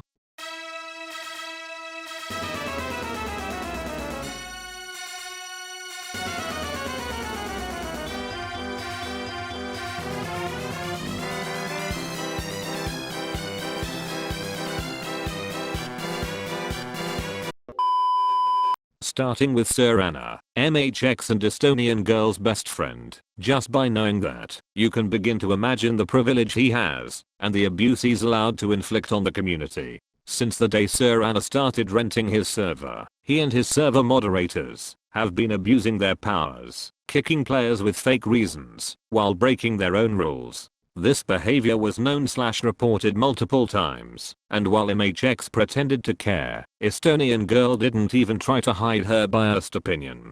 Here are some examples that Pirate reported to Rising Hub staff while he was still on their Discord, before he decided to leave, when MHX went on a power trip after being called out for indirectly selling VP on his Twitch. You can see Pirate being kicked for camping after he joins the server and just runs to the middle of the map, followed by another camping kick when he rejoins and is playing normally, not even close to actually camping, like Sir Anna loves to. As always, we can see Estonian girl laugh at your face and call you a drama queen for reporting server enter abuse. We really can't expect any professionalism from her. Subsequently, we have MHX agreeing with Pirate being wrongly kicked, but never take any action against his best friend, even when I ask why he doesn't do anything about it. I sure hope MHX was just pretending to agree with Pirate to make himself look like a good admin. I really don't want MHX to be sleeping on the couch for disagreeing with Estonian girl. As expected, just 2 days later the abuse continues. One of Sir Anna's moderators is spawn killing Pirate's team, and when he dies to Pirate, he kicks him with an unknown reason. Despite all the previous reports towards Sir Anna, somehow, according to MHX, Sir Anna is a respectable player/renter, and to no one's surprise, no punishment is applied to Sir Anna, but MHX says Estonian girl will talk to him. 1 week later, that talk was proven to be pretty fucking useless, because Pirate got randomly kicked 5 times for unknown reasons. Neither MHX or Estonian girl ever addressed it, but Sir Anna did answer, saying Pirate got kicked because nobody likes him. Now that has to be one of the best valid reasons I've ever seen. Sure, you can hate Pirate if you want, but that doesn't mean you can kick him just because you want to. This message itself is pretty worrying. It shows their uncontrolled use of power. One would hope MHX would say something, but no, he just allows their degenerate behavior to continue. From this point on, Pirate went through several months of being fake kicked for ping too high, and ended up reporting Sir Anna one last time for getting kicked with the reason the master is coming in. The server was full, so Sir Anna chose to kick Pirate to get in, the player with the most score on his team and the person he dislikes. This caveman then tried to communicate that everything was okay, and that somehow Pirate was the problem. Imagine calling Pirate a joker for reporting and calling out staff's biased behavior. A very funny joke, coming from the biggest clown in the community. Also, pay close attention to this message. Look how Sir Anna loves to use the word problem. I'll come back to this in a bit. Well, what do we have here? Just 2 days later, MHX is in Pirate's PMs pretending he cares about his best friend abusing his powers, saying everything should be fixed now. But of course, it isn't. This guy and his moderators keep fake kicking players for ping too high. These are the universal server enter rules. Stat padding is strictly prohibited, but here is staff on the Rising Hub team chat discussing banning one of the moderators for stat padding on the server. You can see Symphony sending another video of a player being abused, but the server never gets shut down. Freakin' says Sir Anna has no blame because he believes in the excuse the moderator gave to him. It was actually his brother stat padding on his account. The good old brother excuse. Usually he doesn't believe in those, but he had to do so this time in order to not punish his friend's server. But wait a minute, I thought account sharing was not allowed. They know damn well this is all bullshit, and even if we were to believe in this, Sir Anna is still to blame. The actions of his moderators are his responsibility. I mean, come on, are we really going to fucking believe his brother chose to fucking stat pad on his account? Out of anything he could have done, he chooses to stat pad. You goddamn fucking circus clowns. Who the fuck has a brother that plays on their account to only stat pad? Just fucking end me already. During this chat, MHX said that one more action against the rules would result in the server getting shut down. But this is MHX, the biggest liar and manipulator of BFH. When Symphony reported further abuse to him, He never acknowledged it, because if he did, he would have to stand by his latest statement and shut down the server. Freakin' once again takes away Sir Anna's responsibility as a server enter for the actions of his moderators because he has difficulties with English, so it's hard for him to talk to his moderators and tell them to stop kicking with fake reasons. This wouldn't be a problem if they didn't rent servers to confused Danga troglodytes who can't even properly communicate. Let's now skip 6 months of reports to the moment where Sir Anna's server was taken down by MHX. That sounds weird, doesn't it? Surely MHX wouldn't act against his best friend. There has to be a catch here somewhere. It all started with a player called Jabast reporting and publicly pressuring Rising Hub staff to take down the server. He made multiple videos showing Sir Anna abuse. In these 20 minutes of evidence we can see Sir Anna camping every round on his first base, getting called out for breaking his no camping rule, kicking Jabast whenever he tries to get close to him to kill him. For Sir Anna, that's spawn killing. No wonder this guy's MHX's best friend. Both of them are brain dead. Let me explain what spawn killing actually means. In order to kick someone for spawn killing, the player has to be in your spawn, killing you / shooting at you as soon as you spawn, not camping there. And you can also kick for spawn trapping someone, meaning that you are not allowing them to escape or move after respawning.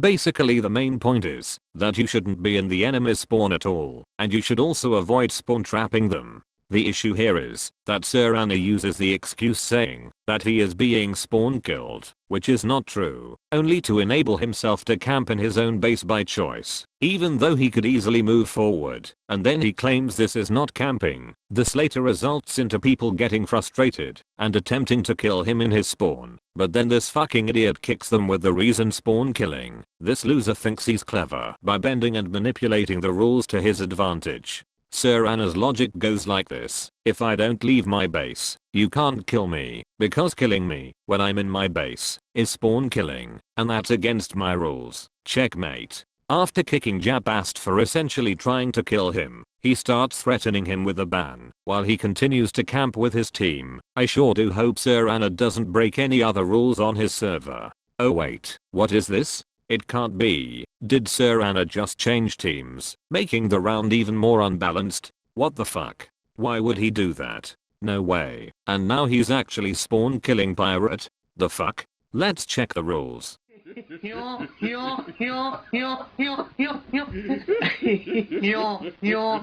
Returning to the report video, we can see players on Sir Anna's team camping, but never being warned. When Sir Anna is confronted about it, he ironically ends up kicking someone that wasn't even camping. I mean, if he was going to kick someone, he should have started by kicking himself. Notice how, after he kicks the player, he asks if Jabast is happy. It's almost like enforcing his own rules isn't something he should be already doing by default.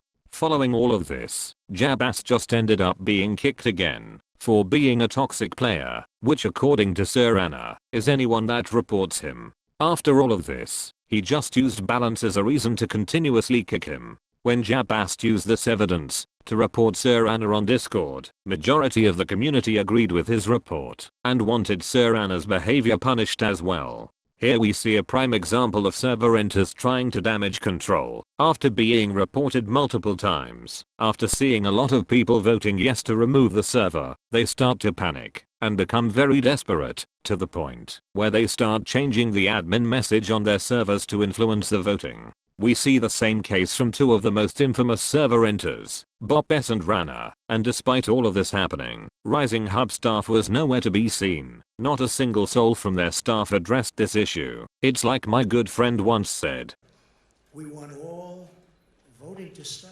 While MHX and the rest of Rising Hub staff were busy dodging the reports, players just kept reporting Sir Anna, pointing out how he always does this shit. This led to players getting mad, seeing no action being taken. Some were even muted for their insults. This was starting to damage MHX's image and reputation as an admin. Only after several days of reports he finally addressed it and took action, shutting down Sir Anna's server. He said that he needed to take down the server because of multiple complaints about him misbehaving and failing to follow the rules. This couldn't go unpunished.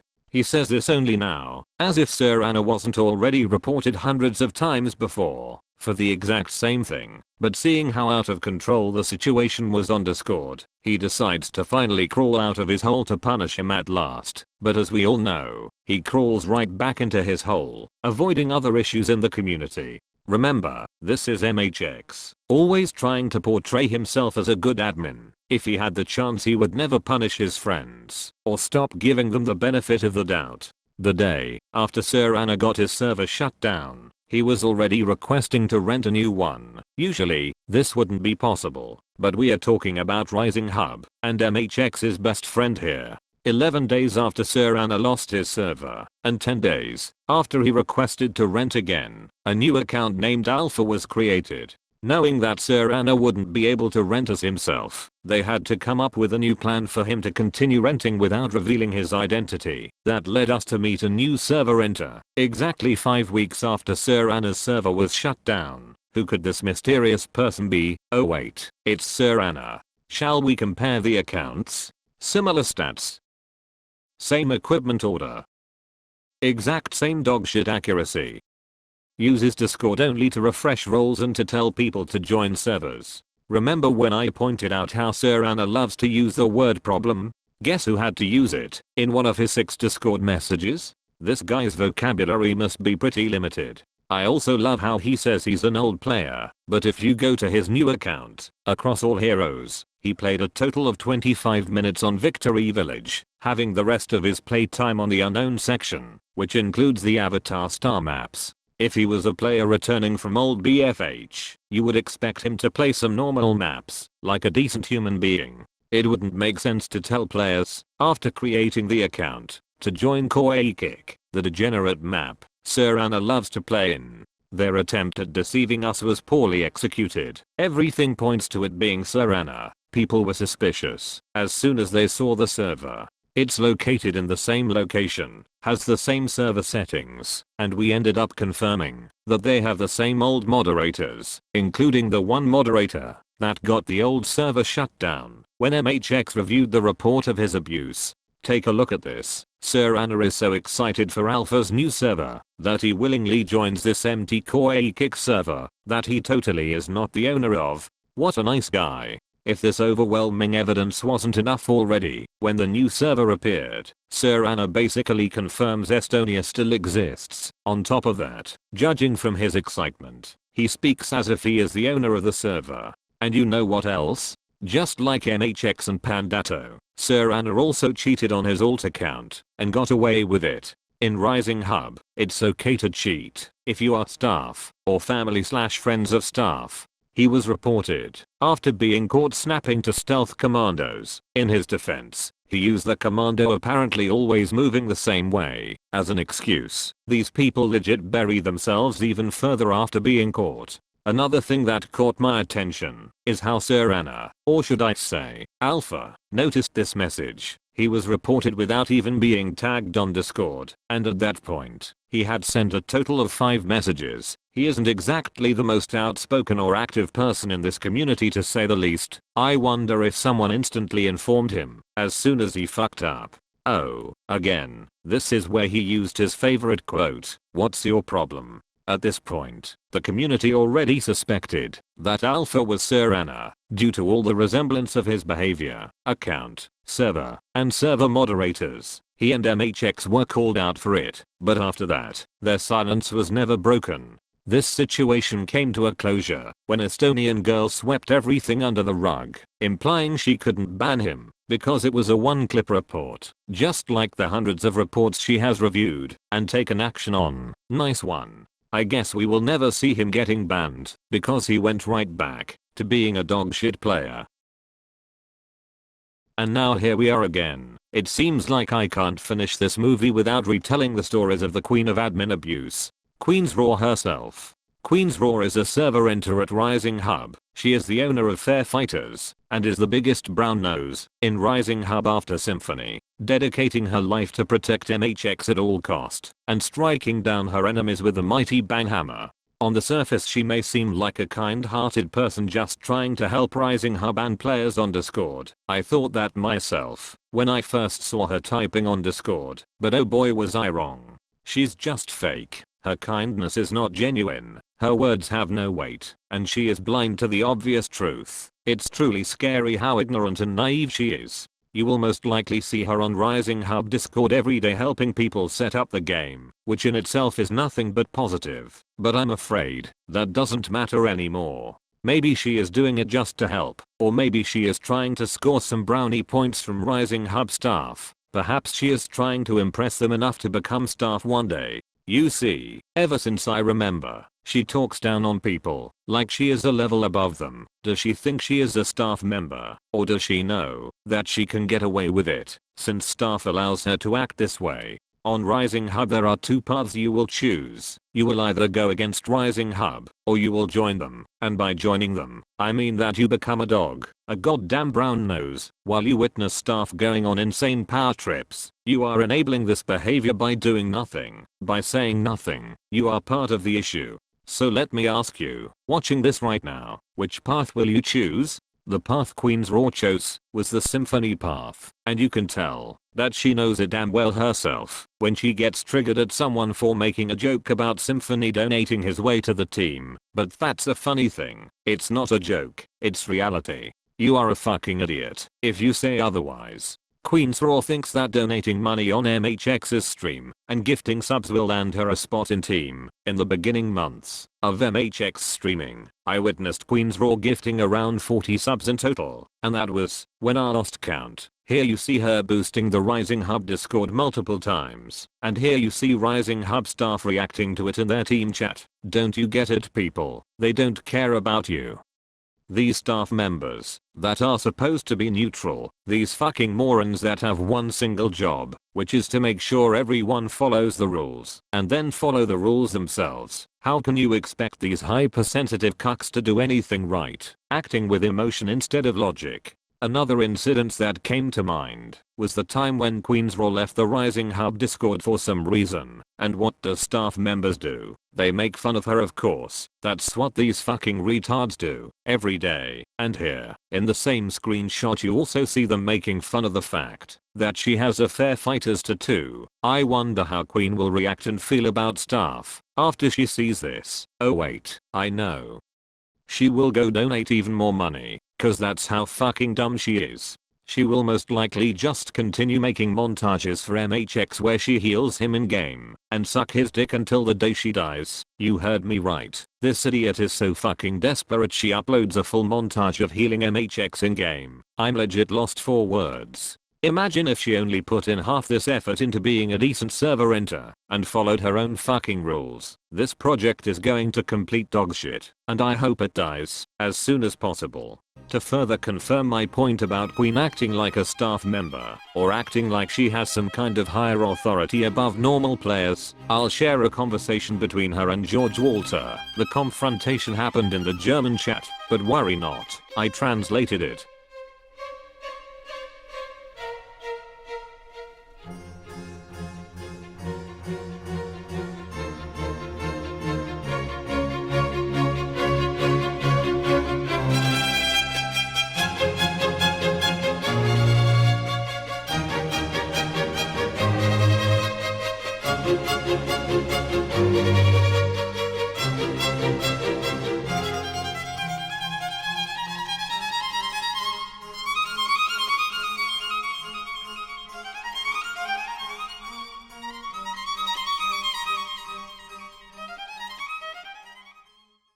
Oh, and remember when Pirate got timed out from MHX's Twitch channel because he asked about VP? Well, here you see Queen's Raw asking a similar question, but gets no timeout like Pirate. The double standards never seem to fail. And the part which baffles my mind is that instead of ignoring Pirate or denying him, he decides to time him out for simply asking a question. Remember, this is the same fucking loser stating that he doesn't like to exclude players, and also claims he doesn't ban much. Well, goddamn MHX, you're a fucking confused old man. I guess this is what they call a midlife crisis. Judging from this evidence, you sure seem to have lost yourself during this power trip. What a great role model. Now we know where Queen's Raw and these server enters picked up their habits of abusing from. Great job.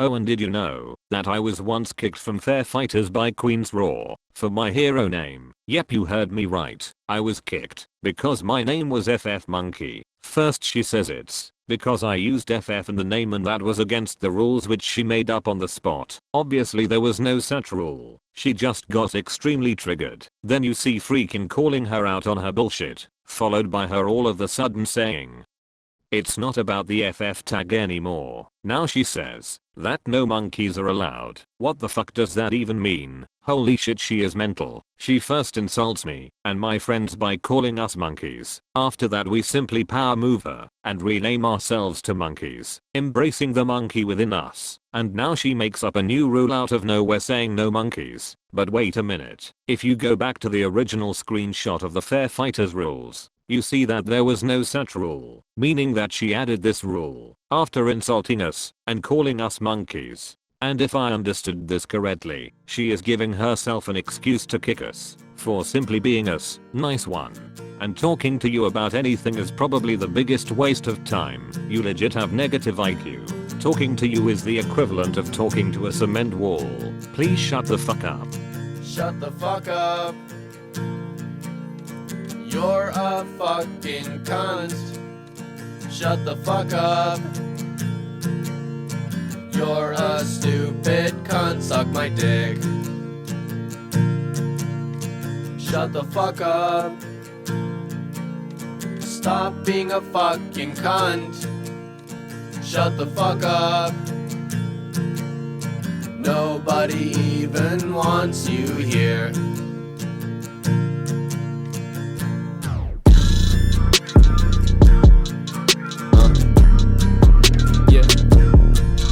What? Yeah. I just wanna let you know you're a stupid fucking cunt. Go ahead and run your mouth, pussy, I don't give a fuck. You're a stupid piece of shit. You're a stupid fucking bitch. Get the fuck up off my dick. Get the fuck up off my dick. Like, please end your fucking life. Please end your fucking life. I really gotta emphasize, no one cares if you're alive. You're a fucking penis hole. Grab a dick and eat it whole. I need to know if you were dropped when you were just a fetus though. You're so fucking ugly and your face is fucking foul. Jeez, you're so fucking loud. Can you shut your fucking mouth? Can you shut the fuck up? You're a fucking cunt. Shut the fuck up. You're a stupid cunt. Suck my dick. Shut the fuck up. Stop being a fucking cunt. Shut the fuck up. Nobody even wants you here. Yeah. Close your fucking mouth, you're just really fucking dense. If you hate me while you talking, you don't make no fucking sense. Got a sad life, go to fucking hell. Are you stupid or disabled, man? I can't fucking tell. Man, you're a fucking dumb shit, you don't even run shit. Get the fuck up out my face and go to hell and eat a dick. Come and catch these hands, boy, come and match these bands, boy. I'm not crazy, I just do it all because I can, boy. I hope you fucking die in a high-speed car crash. I hope you fucking fall head first and get your neck cracked. I hope you have some beautiful children that die from cancer. I hope you catch Zika when your wife gets pregnant. I hope you win the lottery and die the next day, and your daughter has to see you getting lowered in your grave. Like, that was a little dark. I'm sorry. That was a little dark. Very poor taste. Shut the fuck up. I shouldn't have said that. You're a fucking cunt. Actually, no, I should have. Shut the fuck up. I didn't say enough.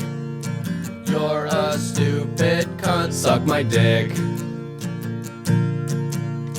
Shut the fuck up. Stop being a fucking cunt. Shut the fuck up. Nobody even wants you here.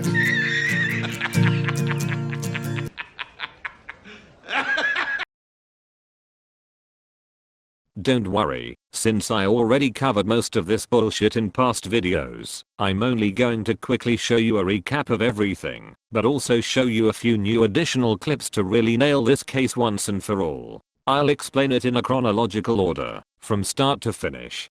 Basically it all began with me getting instantly kicked, because I killed Queen's Raw in spawn after being blasted there by the soldiers. I rejoined the server and type in chat that she should have warned me before kicking, since you know, following your own rules is kind of a must. Also note, prior to this, I had never talked to her or had any idea who she even was. But something tells me that she knew about me. I'm guessing it's because of my relationship with MHX, and due to this, she has a negative view on me already. Before I do anything, she was ready to kick or ban me for almost any reason, because she knew that MHX wouldn't mind it. In this clip you see Gosha, a moderator at the time. You would think that surely her moderators would know the rules and not enter our spawn like this, but apparently that only applies to me. Queen's Raw never addressed this in any of her replies later. Shoving stuff under the carpet is a trick she picked up from MHX. Moving on, you see a lot more spawn killing happening from her team. These are players that have played here in the past as well. Shouldn't they know the server rules as well? And here is Symphony, a moderator, spawn killing me. Hey Queen's Raw, here is a tip. Tell your moderators to read the rules before giving them mod. And she never addressed Symphony spawn killing me as well, nor did Symphony type anything. He just snaked his way out of this one as well. If Symphony had any dignity left, he would acknowledge that he broke the rules himself. But of course, these cowards only type when you confront them. And that's exactly why I do it. In this screenshot you see another Fair Fighters mod, her hands. Here he basically points out that Queen's Raw probably didn't see anyone spawn killing, hence why she didn't kick them, like she kicked me. And here is a screenshot of Queen's Raw telling another player that she only kicks when she sees the rule break happening. Well, okay then, let's see if Queen's Raw the Explorer can spot the spawn killer.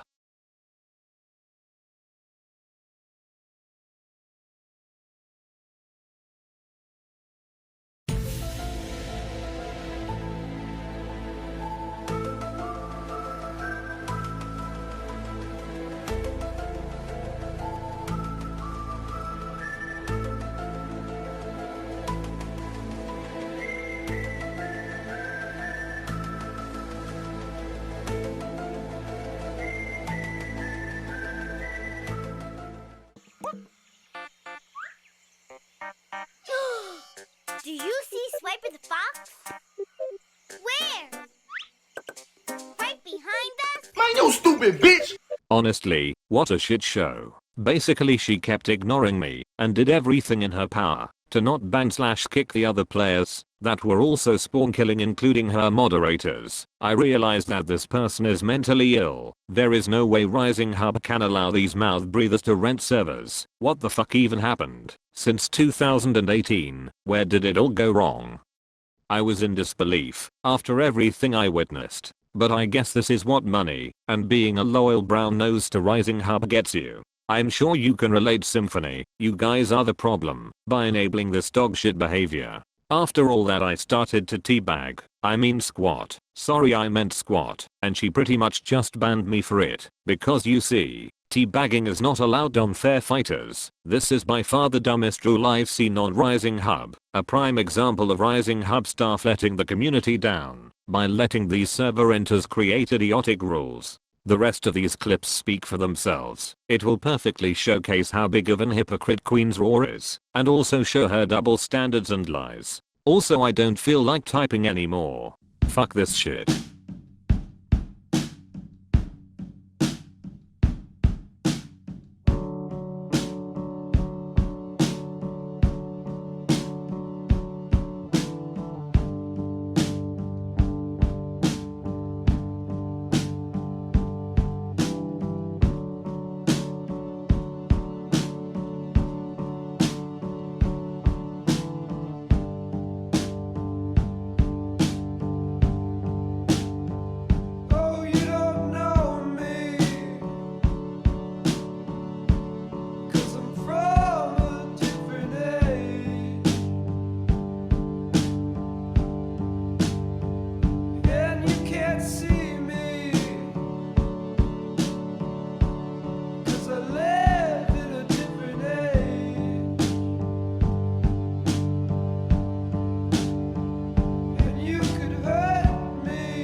They got your ass on camera. Niggas ain't got me on no fucking camera. This is the clearest video I've ever seen. This is the most HD shit ever.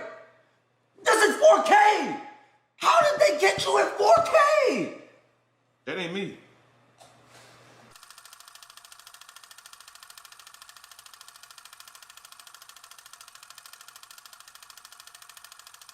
Why did you do that? Why would you look? Yep. We got him.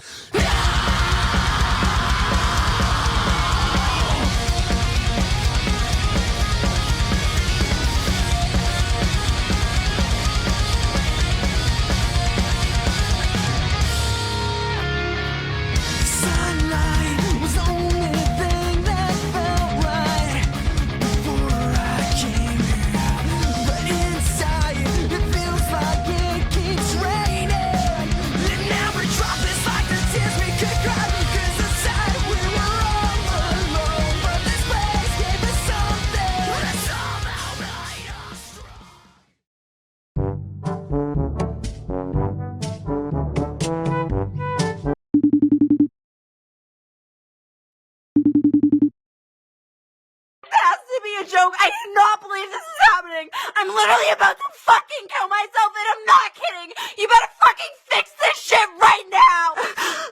I literally am gonna die. I need an ambulance. I can't. Are you seriously gonna wear that t-shirt all by yourself? Nah, I'm with my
Congratulations, you just finished watching all the chapters. You've seen me show screenshot evidence, video evidence, audio evidence, and me explaining everything to the smallest detail possible for over 3 hours, going above and beyond. But we are not quite done yet. Now, I want to share a conversation I had with John Betton, the team member that was recently kicked from the Rising Hub team. If everything I've shown so far wasn't already enough, hear it from John yourself.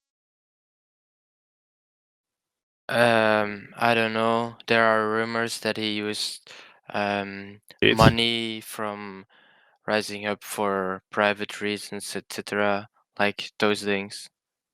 You mean like he asked people to pay 20 euros for a server when it was actually like 5 to 10? I already have that fact, but yeah, if you have other things like that, yes. I mean, he could just. It's an easy fix if he could just show the receipt, basically. Why doesn't he Yeah, do that? exactly. Yeah, that's where I agree on. He should be honest to his renters and just show like this is what I pay for a server. This is what you pay. I don't want to put my effort anymore for bad dudes, you know. So For what? bad guys, like if he's really cheating on the community, I just want to know for myself that I'm not working for a bad guy, you know. Yeah, I kind of can agree on that, but if he cheats, if he cheated, he should have also stepped away from his lead role. Well, anyway, I wouldn't have I won't have any time to work on anything for Rising Up because I have to focus on my studies first. And what do you guys even do? Like as a team member, like for real? Do you guys? You wanna know? Yeah. Well, the only thing I can do is mute and yeah, just say in a team chat this is going on, help me, and Do I they don't respond I to you? don't even like it anymore. No, it's a monologue that I'm doing in there. It's just like, okay, I need help for this guy. I need help for that guy. Can please someone do this? Thank you. So yeah, I don't know sure about Bull when he will leave, but I'm quite sure he will. Because he's also fed up because they just kicked me and yeah. Dude, I was actually surprised about that. Like yesterday evening, we started a conversation with MHX. Like the whole week, they've been actually quite open-minded. Yeah. That was actually really surprising, and I was like, okay, that's maybe cool. So I've made a group chat because yeah, no, not everyone in late and team should be in the chat. So I've added MHX, Dark Venom, Dark Top, and Superpole because yeah, he's kind of fed up as well. Yeah, actually, they were about to give me stuff. They were about to vote for that. Oh, But really? I was like, I wanted to make points, but they read between lines and I think they don't really understand English sometimes.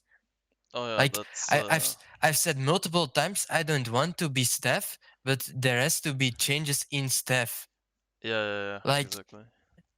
and then you're gonna create a vote to make me staff. Like I just said I don't want to be staff. Like wait, then it's some between Superpole and MH6, and then we started with Esto. It was like she's not yeah friendly to Superpole. Yeah.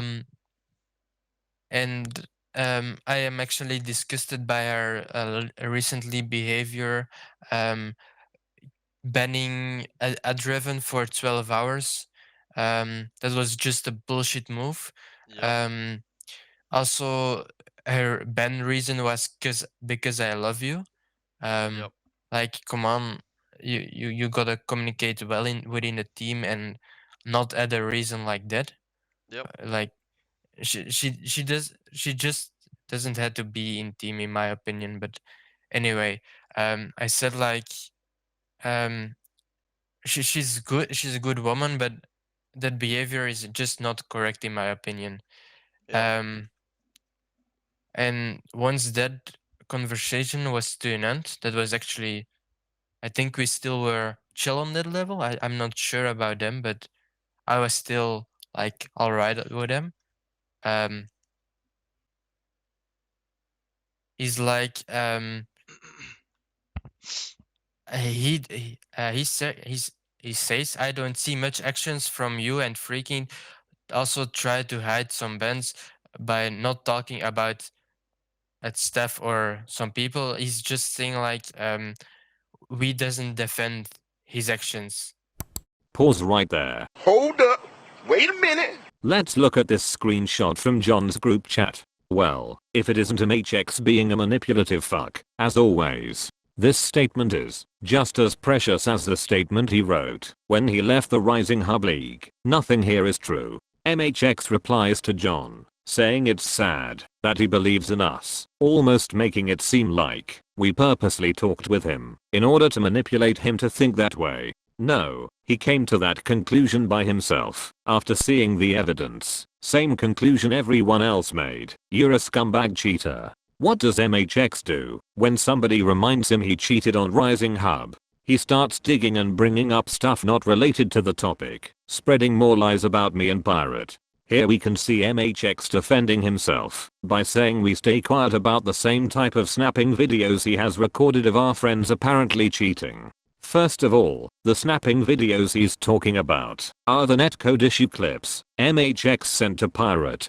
clips such as the Nitro snap, which I've shown and explained previously, that aren't in any way proof of cheating. They were caused by netcode issues. MHX is trying to prove he didn't cheat by using the argument that his snap, that was already confirmed to be a turn bug issue, is the equivalent of the netcode issues he recorded. They literally have nothing in common, and the funny thing is that MHX was banned by Pirate and Mew, contrary to what he claimed here, and the main proof they used was the other clips in the report, where MHX is straight up draining me and C-React with aimbot. Of course, the main evidence of him cheating, and what eventually confirmed he was indeed aimbotting, was his own clip he ended up sending, after being banned, to prove that his snap was only a turn bug issue, something that we already knew before he sent his clip. The same clip, he forgot to cut the last frames out where we can see him cheating, the same frames that he now claims I edited.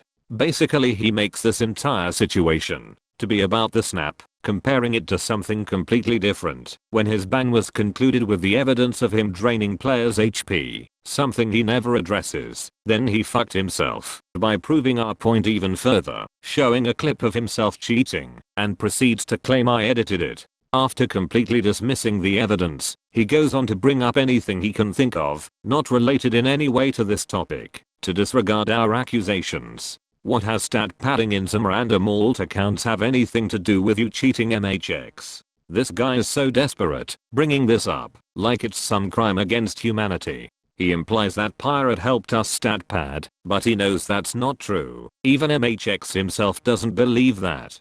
Pirate gave us admin permissions to test the teleportation command for fun, and then forgot to remove it after, and we used them to gain XP. When Pirate found out about it, he just requested Drax Top to delete our heroes. End of story. The fuck? And then I say like, yeah, I didn't defend you past months because I've lost trust. And then I say like literally, I want to be honest with you all. And I say like, I know he's got accused for cheats. I'm quite sure he cheated. And I literally say, am I mad on you? Question mark. No, it's a shame you did, but we all are human. You have made a mistake.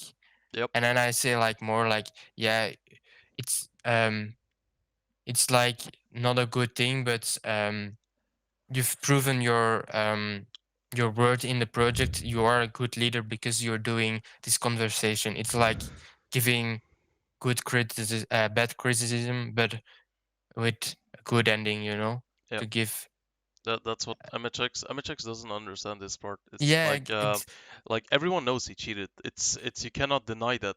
Like the thing is like if he just admits that he cheated, like nobody it cares. Nobody cares. yeah Nobody's gonna be mad at it him. will be a closed chapter Yeah, then, but because it's like he's known for cheating in the past. Like in old BFH, he all he did was cheat. It's like it's it's not something new, right? It's the not a only thing he would gain by that is gaining again trust he will because yes. he tells the truth then, and Yes. then he's like, yeah, said that you believe it. He goes immediately to you and Pirates about um stat padding, etc. I'm Yep. I'm like not sure what it has to do with the conversation. I uh I said like maybe I didn't say it clear enough. I'm um I'm sad that you did something like that, but I don't mind it anymore. Like I literally say like I don't care about this. It's not an issue for me. I literally said it, and then I say like, oh wow, my team role is gone. I'm fully okay with it. I just want to be honest with you, and also say like I want to continue this conversation to be fully clear. Um, then Darkstop say finally again something in the chat. He said, "I removed your role. You think that it's is that you think that is best for the project way is when everyone knows what you're thinking wrong, but good luck on this. Like it's not even good English. I cannot read it Yeah. fluently. Um, Yeah, I the saw next thing I he want to do removed. is just like say I just want to point out to them now you're using both private PayPal accounts.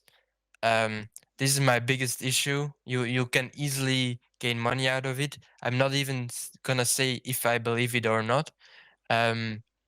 But I just want to suggest them to create one um, Rising Up account. So if there are rumors like they were in the past, they can just openly share it to the team, so there is no trust issue in the team. Yep. Even that I'm not team anymore, but Yep. yeah, that I at least have gotten the ID from me, so I can leave with a Yep. with a That's such a shady fucking thing from MHX is when probably not donations. I don't know about that. I even know Dark Venom bought a PC with the donations. I even have a screenshot of that. Really? Yes. Damn. You know, Symphony bought the roller, the golden name. Huh? Yeah, you told me. Yeah, yeah. You He still don't know the price, right? I don't know the price now. Is Pirate here? He's at work, I think, but he's on TeamSpeak somehow. But I Well, guess yeah, he's like I guess he's muted. yeah. You can both do a guess how much he had to pay for it. He paid for it. Guessing 100 euros. What's your guess? You can say it in chat, Pirate. There's no way it's over 100 euros. Or there's no fucking way. 50? Oof, you're 50. way below. Wait, what is it? 300. 300 euros for golden 300 name. euros. For the What the stupid golden name. Really? That's yeah. Oh, that's the most depressing, sad shit I've ever heard. The feeling about the screenshot for me is still though like You know what's the worst part? is he joking or is he not? But he just says it like symphony. Wait, I gonna just look it up again. Well, if that's basically illegal. They can't do that. Like, are they dumb or? What? So he's what? 300 euros for golden name. Dark Venom said, "Oof, Symphony is giving $5K for banning back those 7K people with a kappa sign, and then actually he also is suggesting 300 for golden name with lol emoji." Okay. Hmm. That's And then Super Paul, have you slept today? And then Dark Venom, if you are okay with me selling golden name to Simp, I'll do this, otherwise no. Unlike XP, VP, unban doesn't affect gameplay, but still I have to ask you. lol. That's so dodgy. Yes. Dude, I knew these people were fucking abusing the Symphony. You know what I wrote to Symphony in DMs like a long time ago.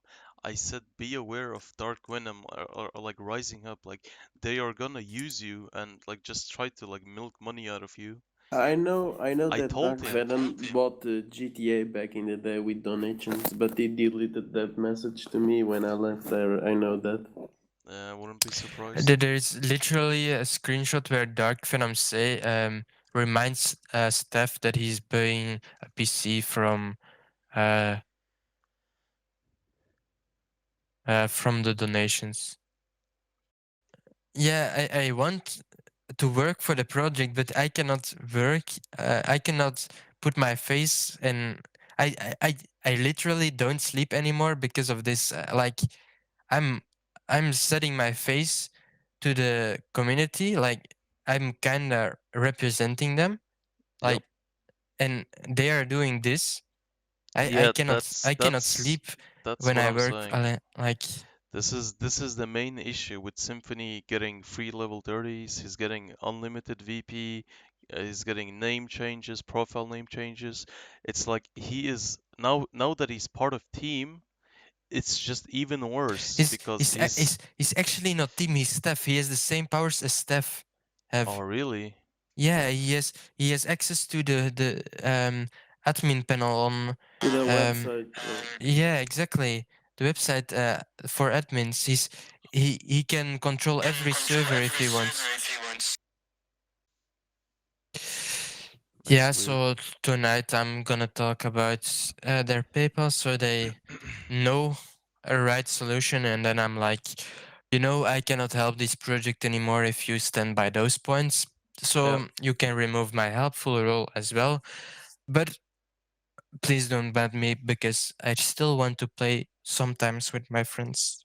I've never said like something really against them, like them personally, and they're already like, I the arc stop isn't even in this conversation, and he's like, I don't like John. Like, I don't think he understands what I'm for the project.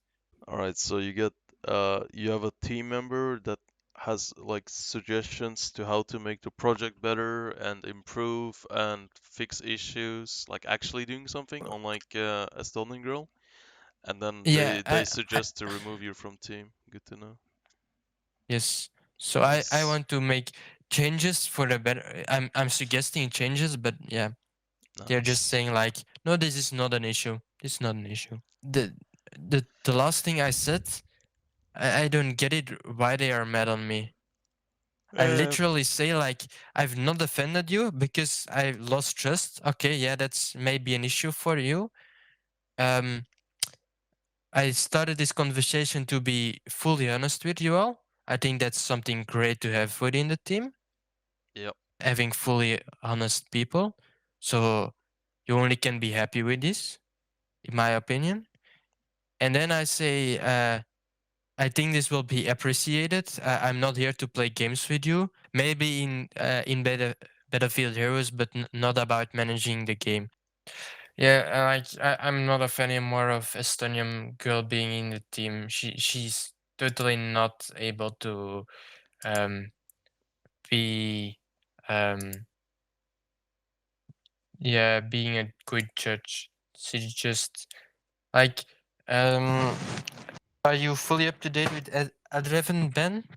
with his ban? I believe he called his Stonian girl a fat cat and then got Yeah, banned. twice. Yeah. That's the only thing he did.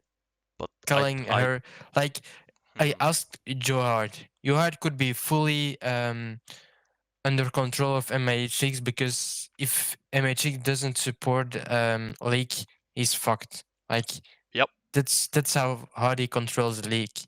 And he still he says that's something which should not be a ban. Yep. And I'm fully yeah. Like it's toxic indeed, but yeah, if but we like, gonna ban but if we gonna ban everyone who says like this little of toxicness, yes, like that's exactly what I said to him yesterday. If we gonna ban everyone with that toxic, we're gonna ban the whole community. I remember how hard it was for me to get PC banned, and he was fucking toxic, and Yep. she just banned him for like calling him a fat cat. Her a fat cat. How Like do you even get mad when someone calls you a fat cat? Like, how's that even toxic? I mean, she banned him I because mean, he okay. teabagged her. Yeah, I mean, I can Because understand it. dude, there's literally no better evidence. She says on the stream she gets killed, and then she says she's gonna Exactly. ban him and bans him. Exactly. It's just stupid. But yeah, kinda. I'm happy that I'm out. Yeah, I'm don't- happy. I'm happy for you that you're out. I don't want to deal with any shit on this. Imagine if we didn't do this, and imagine if you kept like helping them, wasting your time. It kinda was by Superpool. I always was very close by Superpool. When I started helping, I was like only getting support by Superpool. In helpful channel, I got answers sometimes from others, but it was mainly Superpool who was supporting me. Yeah. Yep. I never got much support from others except Superpool, and then he went offline. I got team, and yeah, he got offline sooner or later. Before that or after that, I don't remember anymore. Yeah, that's something because I just want to stay away from all this drama. But now I'm like fed up. Superpool was like one evening. I was like, "Hey, buddy, how are you doing? You're a long time offline. I hope you're still okay. That you don't catch the virus or something. You know, like I care about this dude personally. He's a good guy." And then he showed what's wrong in the project. And Eagle, a good friend of me, the Dutch Eagle. You saw him in the video as well. Eagle Glider. Yep. He's a good friend of mine, and he wanted to run the server a month ago, and I said like, no, please don't do it. Wait a month, and you'll see why. And now I've explained to him like, I'm not 100% sure. We will won't ever be 100% sure if he's doing that, but I'm 99% sure he's getting money out of server running, and I don't want like I paid Walter so he can rent his server one more month because I don't want to see my friends getting scammed. Like he's actually just scamming, and I cannot sleep because of this. I literally have slept bad in the past because of that.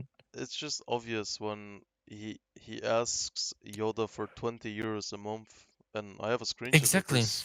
And then he asks other people for 10 euros, and how am I supposed to know if he doesn't ask someone else for 30 euros or 40 euros? Anyway, it kind of was like Dark stopped saying like I'm not doing anything anymore for the game. The game is good like this, and fuck it. That's the feeling he sent towards me. Like I'm not doing anything more. I'm just fixing issues that pop up, and that's it. Like he's not open for improvement, I feel. Yeah, that's the issue. They have people who are in lead that do nothing. They Exactly. have MHX being fucking fishy as shit with the server renting, being in denial. You have Estonian girl only there because she's like a wife or girlfriend of MHX, Yeah, I'm not and bad. she's just admin abusing people 24/7. And then you have you, but you have no powers, you have no right, you can't do shit with team role, or Exactly. they don't allow you to do anything, even if you wanted to, even if you would do all their work, all their shit for them, even then they can't give up that power because they want to be in control all the time. Symphony is only there because he donates money. I don't know, dude. It's so weird how this like staff team is set up. Yep. What is actually going on? And Freakin is like, I don't know, like Freaking is actually fully against it, but he's too lazy to fight against it, and he's like, he's too old for this. yeah. Also, and he made a very valid point. He can be an asshole. You both know that. I'm Yes. quite sure. So he gonna stay in the project just to be an asshole to them. He gonna try to fight Quinn getting into the team. He gonna fight it for his life. And also he can ban people. He can unban people. I cannot do that shit. But he can. Yeah, he just can manipulate them. Like they are manipulating, but he can manipulate the back. You see? Yeah. That's what he will do. So he also stays out of this situation just to be the good guy in their eyes, but being bad for them. Yeah. That So they don't wait, like. you think Queensrow will join team? Is that what you said? I believe she will. And I Freakin is believe. against that, yeah? What freaking is against that? Yeah. Yeah, okay. We all three hate Queen. Like you also. I've been nice to her. She's been nice to me, but I know she's manipulating, and she has nothing for me to manipulate. Like I have nothing to her to get manipulated. Only a mute, and Yep. that's not. But just the way she behaved with Paul and thus with MHX is just absurd. Like I don't know if you saw that in stream, but I can show you. She comes in a stream, Yeah. and she's like, "Oh, no codes today," and MHX just reacts with, "Oh, here is a code." Like, Nice. Look at my I mean, is avatar. that really a surprise? She has subscribed and gave subscribes to his Twitch like over 100 times. That's 500 euros alone. you know, there was a time I believed in not symphony in Maybits, but yeah.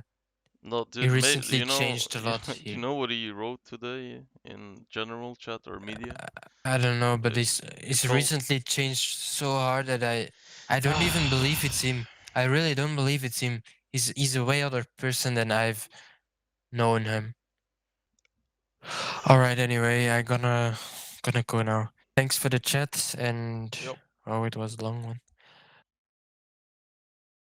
As you just heard in the conversation, in which John shared his thoughts and feelings regarding Rising Hub and its staff members, he mentioned that Super Paul would also eventually leave the staff, and a couple of weeks later it actually happened. When Super Paul left the project, he wrote a statement explaining the reasoning behind his decision to leave. In this statement, he accused Rising Hub of non-transparent financing, staff abuse, corruption and doxing, literally disclosing everything, every screenshot, video clip, audio clip, every accusation and fact presented in the movie was confirmed by Rising Hub's own longtime staff member. Every single accusation matches the ones I made, and keep in mind that this happened before I even released this movie, making this the final nail in the coffin. A bittersweet ending. But as you noticed, it wasn't only Super Paul leaving, but also another player called George Walter. George Walter was one of the few players with the helpful role on Discord, doing more work than any staff/team member combined, not asking for anything, not trying to show off, just helping out of goodwill. Another soul lost in Rising Hub. Before this, I remember seeing Estonian girl trying to belittle and undervalue John's work at Rising Hub. She tried to point out that unlike John, who had just been kicked out of the team, community members such as Zemon and George Walter were worthy enough to be part of Rising Hub's team. Yikes. Well, now she can remove George Walter from that statement. The question shouldn't be about George Walter or John being worthy enough to be a team member. It's about Rising Hub being worth their time. Don't flatter yourself, Estonian girl. You guys are the ones not worthy of having these people helping you after everything you idiots have done. You're also pretty arrogant for someone that got a spot in staff for simply being MHX's wife. Your Discord roles do not reflect your competence. Try using your brain next time before you start insulting people that do your own job 10 times better than you ever did. On top of all of this, Rising Hub staff never directly replied or addressed any of this publicly. That is, if you don't take Estonian girl using her waving emoji as a reply, of course. I love how George Walter and Super Paul both get hearts and positive reactions from the community. Meanwhile, Estonian girl gets the middle finger. You love to see it. Moving on the helpful chat, a channel that only players with the helpful role have access to, we find the original statement posted with an attached letter, including further elaboration on each topic. Let's take a look.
Lead admin Dark Venom decided to respond and address the accusations regarding him and his fellow staff members. Let's break this down from the least to most important, starting with lack of communication / leading. Dark Venom says, "It was always like that, so it's whatever." You know, it's funny. You can tell this is a true statement, judging by the way he opened up this masterpiece of a response. He starts off by saying that he won't even read the whole thing. No wonder there is issues with communication. This idiot is responding to something without even reading the whole thing. How is anyone gonna take your response seriously if you don't even have the decency to read their entire letter?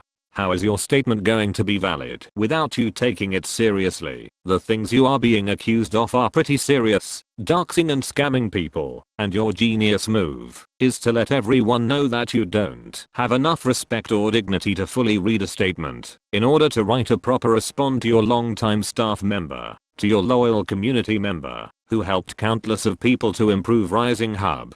Give me a break. You're a fucking disgrace to this community. Next, he responds to lack of motivation / appreciation with the same answer. You made it pretty obvious you don't appreciate anyone. Look how you treated John Betten, kicking him out of the team for simply telling you the truth. All Estonian girl can do when she disagrees or gets slightly challenged on her intellectual level is using the fucking waving emoji. You guys sure care for this community. You don't even try to hide the fact that you don't give a shit. This guy really replied by saying there always was a lack of appreciation for the ones helping them. Doesn't get dumber than this. Moving on, he responds to there being no team feeling or a sense of teamwork. Again repeats his first answer, saying that zero communication leads to zero teamwork, and that completely removes the team feeling. What the fuck is the point of having a team in the first place if 3 lead dictators are running this project? 2 dogs from Russia, and a clown from Germany, including his wife with 0 skills, who's in staff for some reason, with one thing in common: overdosing on power trips, and abusing the shit out of the community.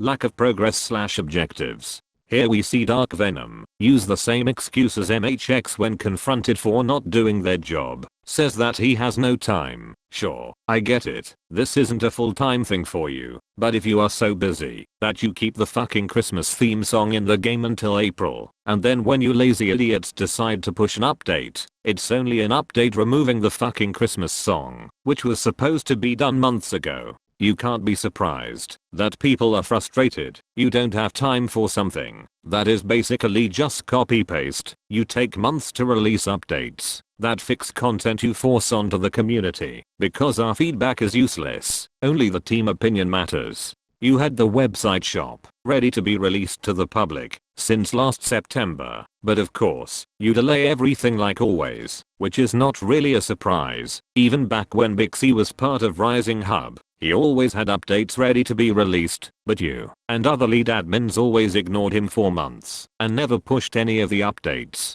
You have item creators on Discord, creating content/items for the community, only to get completely ignored, or given fake promises to include it in the next update. One good example is Brian. We all know how you useless morons treated him. Brian was one of the most active and useful content creators Rising Hub had, and for him to go out like this is just sad. You somehow managed to turn everything positive into complete dogshit. What a shame. He responds to staff management saying he has no idea what this is about. Well, let me explain that one. They are talking about you and other lead admins refusing to share information with team members, refusing to share the workload, because that would mean they would need to give power and permissions. This was one of John's main issues, having the team role, but not being able to do anything, unless an incompetent idiot like Estonian girl allows him to do so. Imagine having this land whale telling you what to do. We wouldn't need MHX for the Rising Hub League. If he allowed John Betten to create VP codes, he would be 10 times more productive, and much easier to communicate with. This would have been more beneficial for Joe Hard in the league.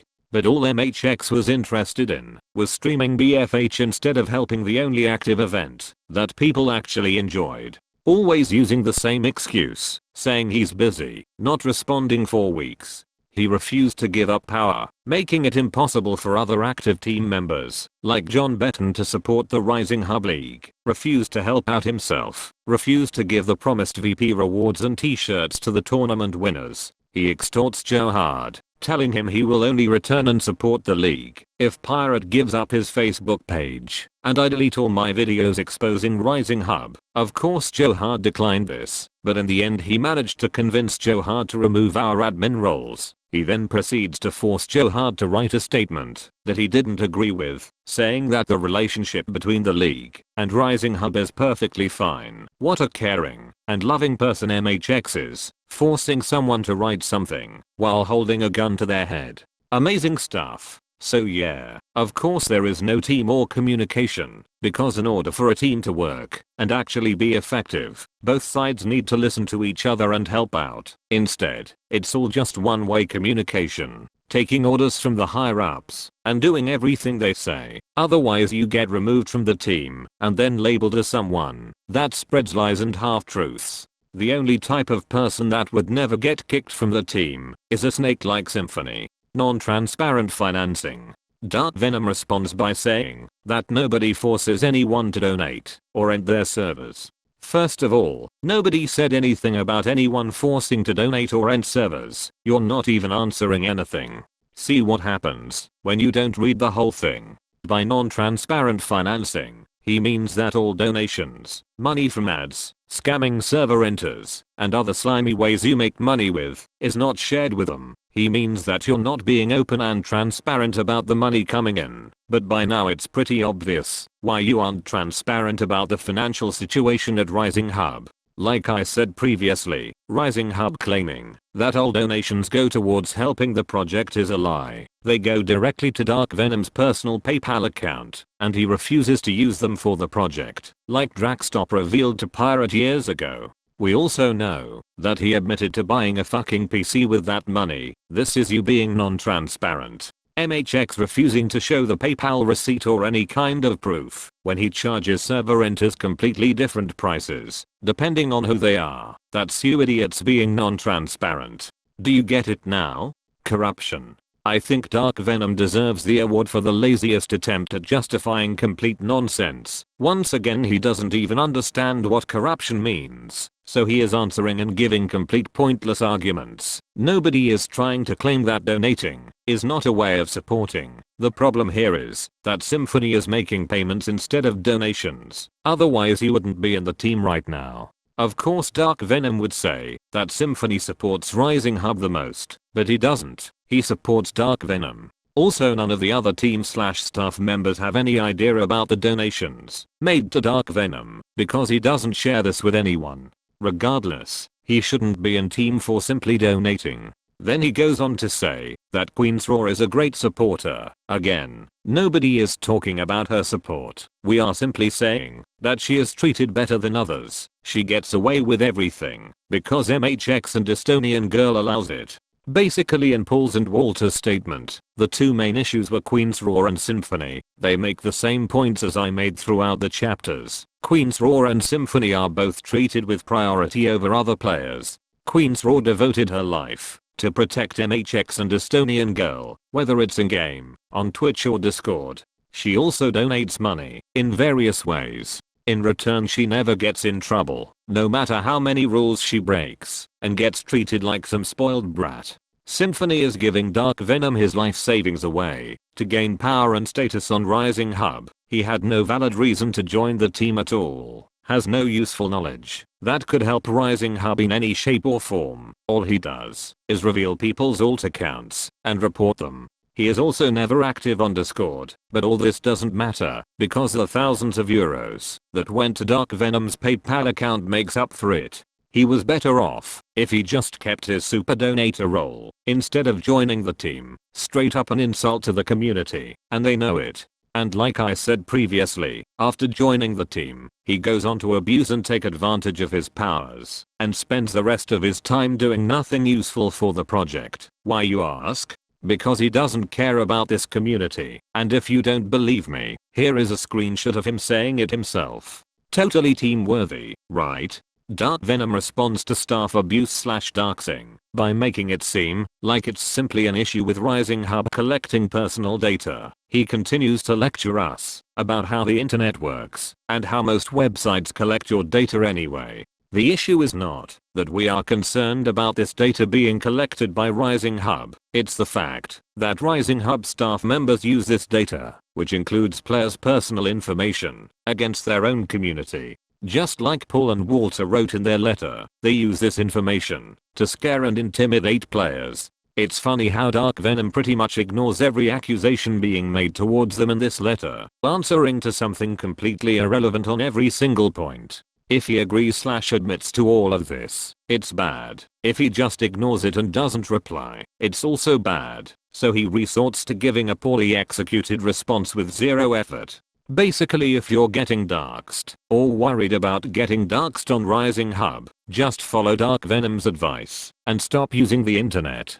Because as far as I'm concerned, their privacy policy claiming that they will commit to respect and protect your online privacy is a complete lie. Notice how Estonian Girl says, well said, it's hard to believe these people are being serious when they write this stuff. Well said, you say. Don't forget you will be remembered as the bitch that doxed players, threatening and intimidating the community with their personal information. No one said you are perfect. No shit, Sherlock. You guys aren't good to begin with. You infected BFH with your disgusting personality and behavior, and as a result turned into this pile of dog shit you call Rising Hub. You are such a good person that you even went back and deleted the evidence of your self-doxing Alba after Super Paul and George Walter accused you of doxing in the Rising Hub Discord. How kind of you. And look at this fucking kangaroo typing. Says that they are still doing good. This guy spends half his time insulting players on Discord and the other half creating dogshit maps nobody plays. If that's your idea of doing good, then I feel bad for you. There are less updates. Since you guys are lazy, just admit it. And because there is no communication at Rising Hub, just dictatorship and ignorance.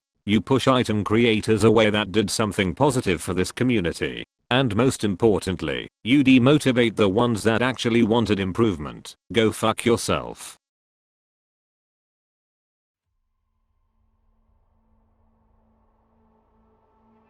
Remember their names. This is what Rising Hub staff is. Admin abusers, liars, people who have climbed the power ranks and are now the top, being able to do anything they want with no consequences. As revealed by a former EA moderator, even an old BFH, MHX tried to wiggle his way into projects by offering servers to them in order to get benefits for himself under the guise of helping the community. Unfortunately for the surviving BFH community, MHX has not only succeeded in getting benefits for himself, but achieved his long-time goal, having full control of the game and its community.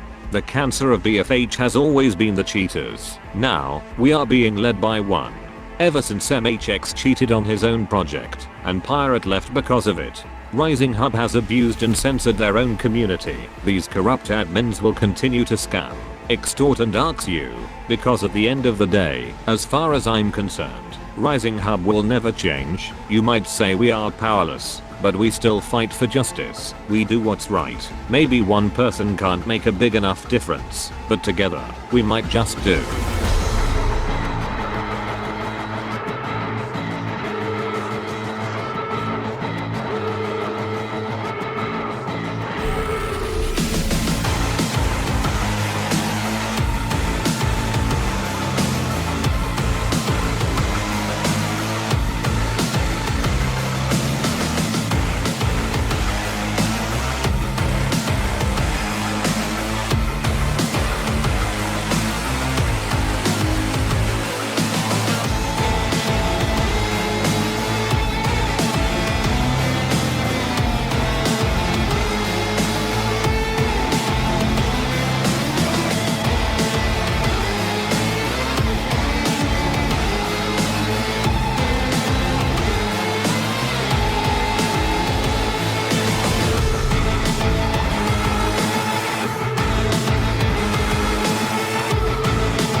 What's so funny?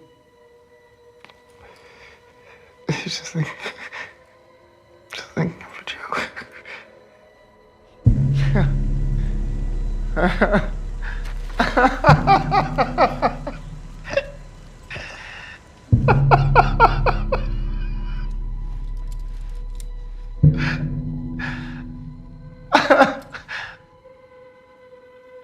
Do you want to tell it to me?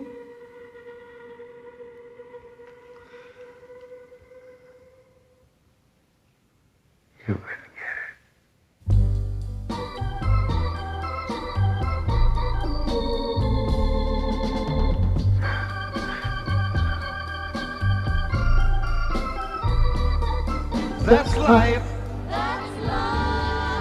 And as funny as it may seem, Some people get their kicks stopping on a dream.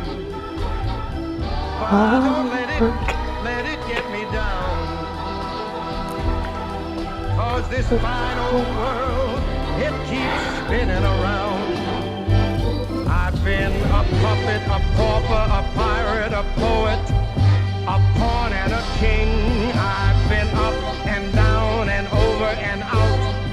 And I know one thing, each time I find myself laying flat on my face, I just pick myself up and get back in the race. That's life. That's life. And I can't deny it. Many times I thought of cutting out, but my heart won't buy it. But if there's nothing shaking come this here July, I'm gonna roll myself up in a big ball and die. My.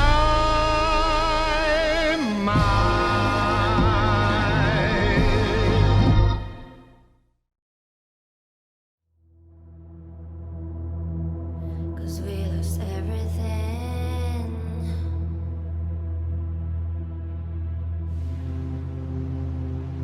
We had to pay the price.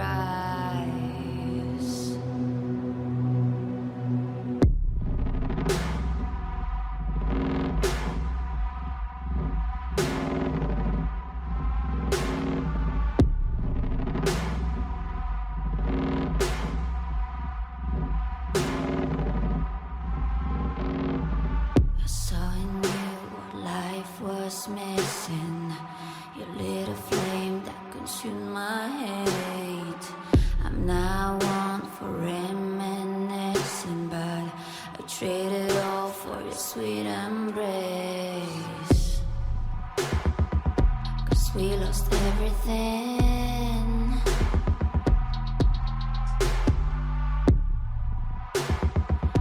We had to pay the price. There's a canvas with two faces of fallen angels who loved and lost. It was a passion for the ages, but in the end, guess we paid the cost.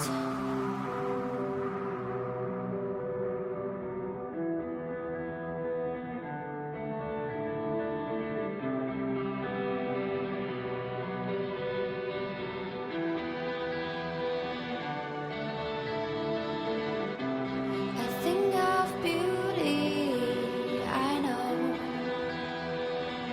will never fade away. What should it to me? I know. Said what you had to say, but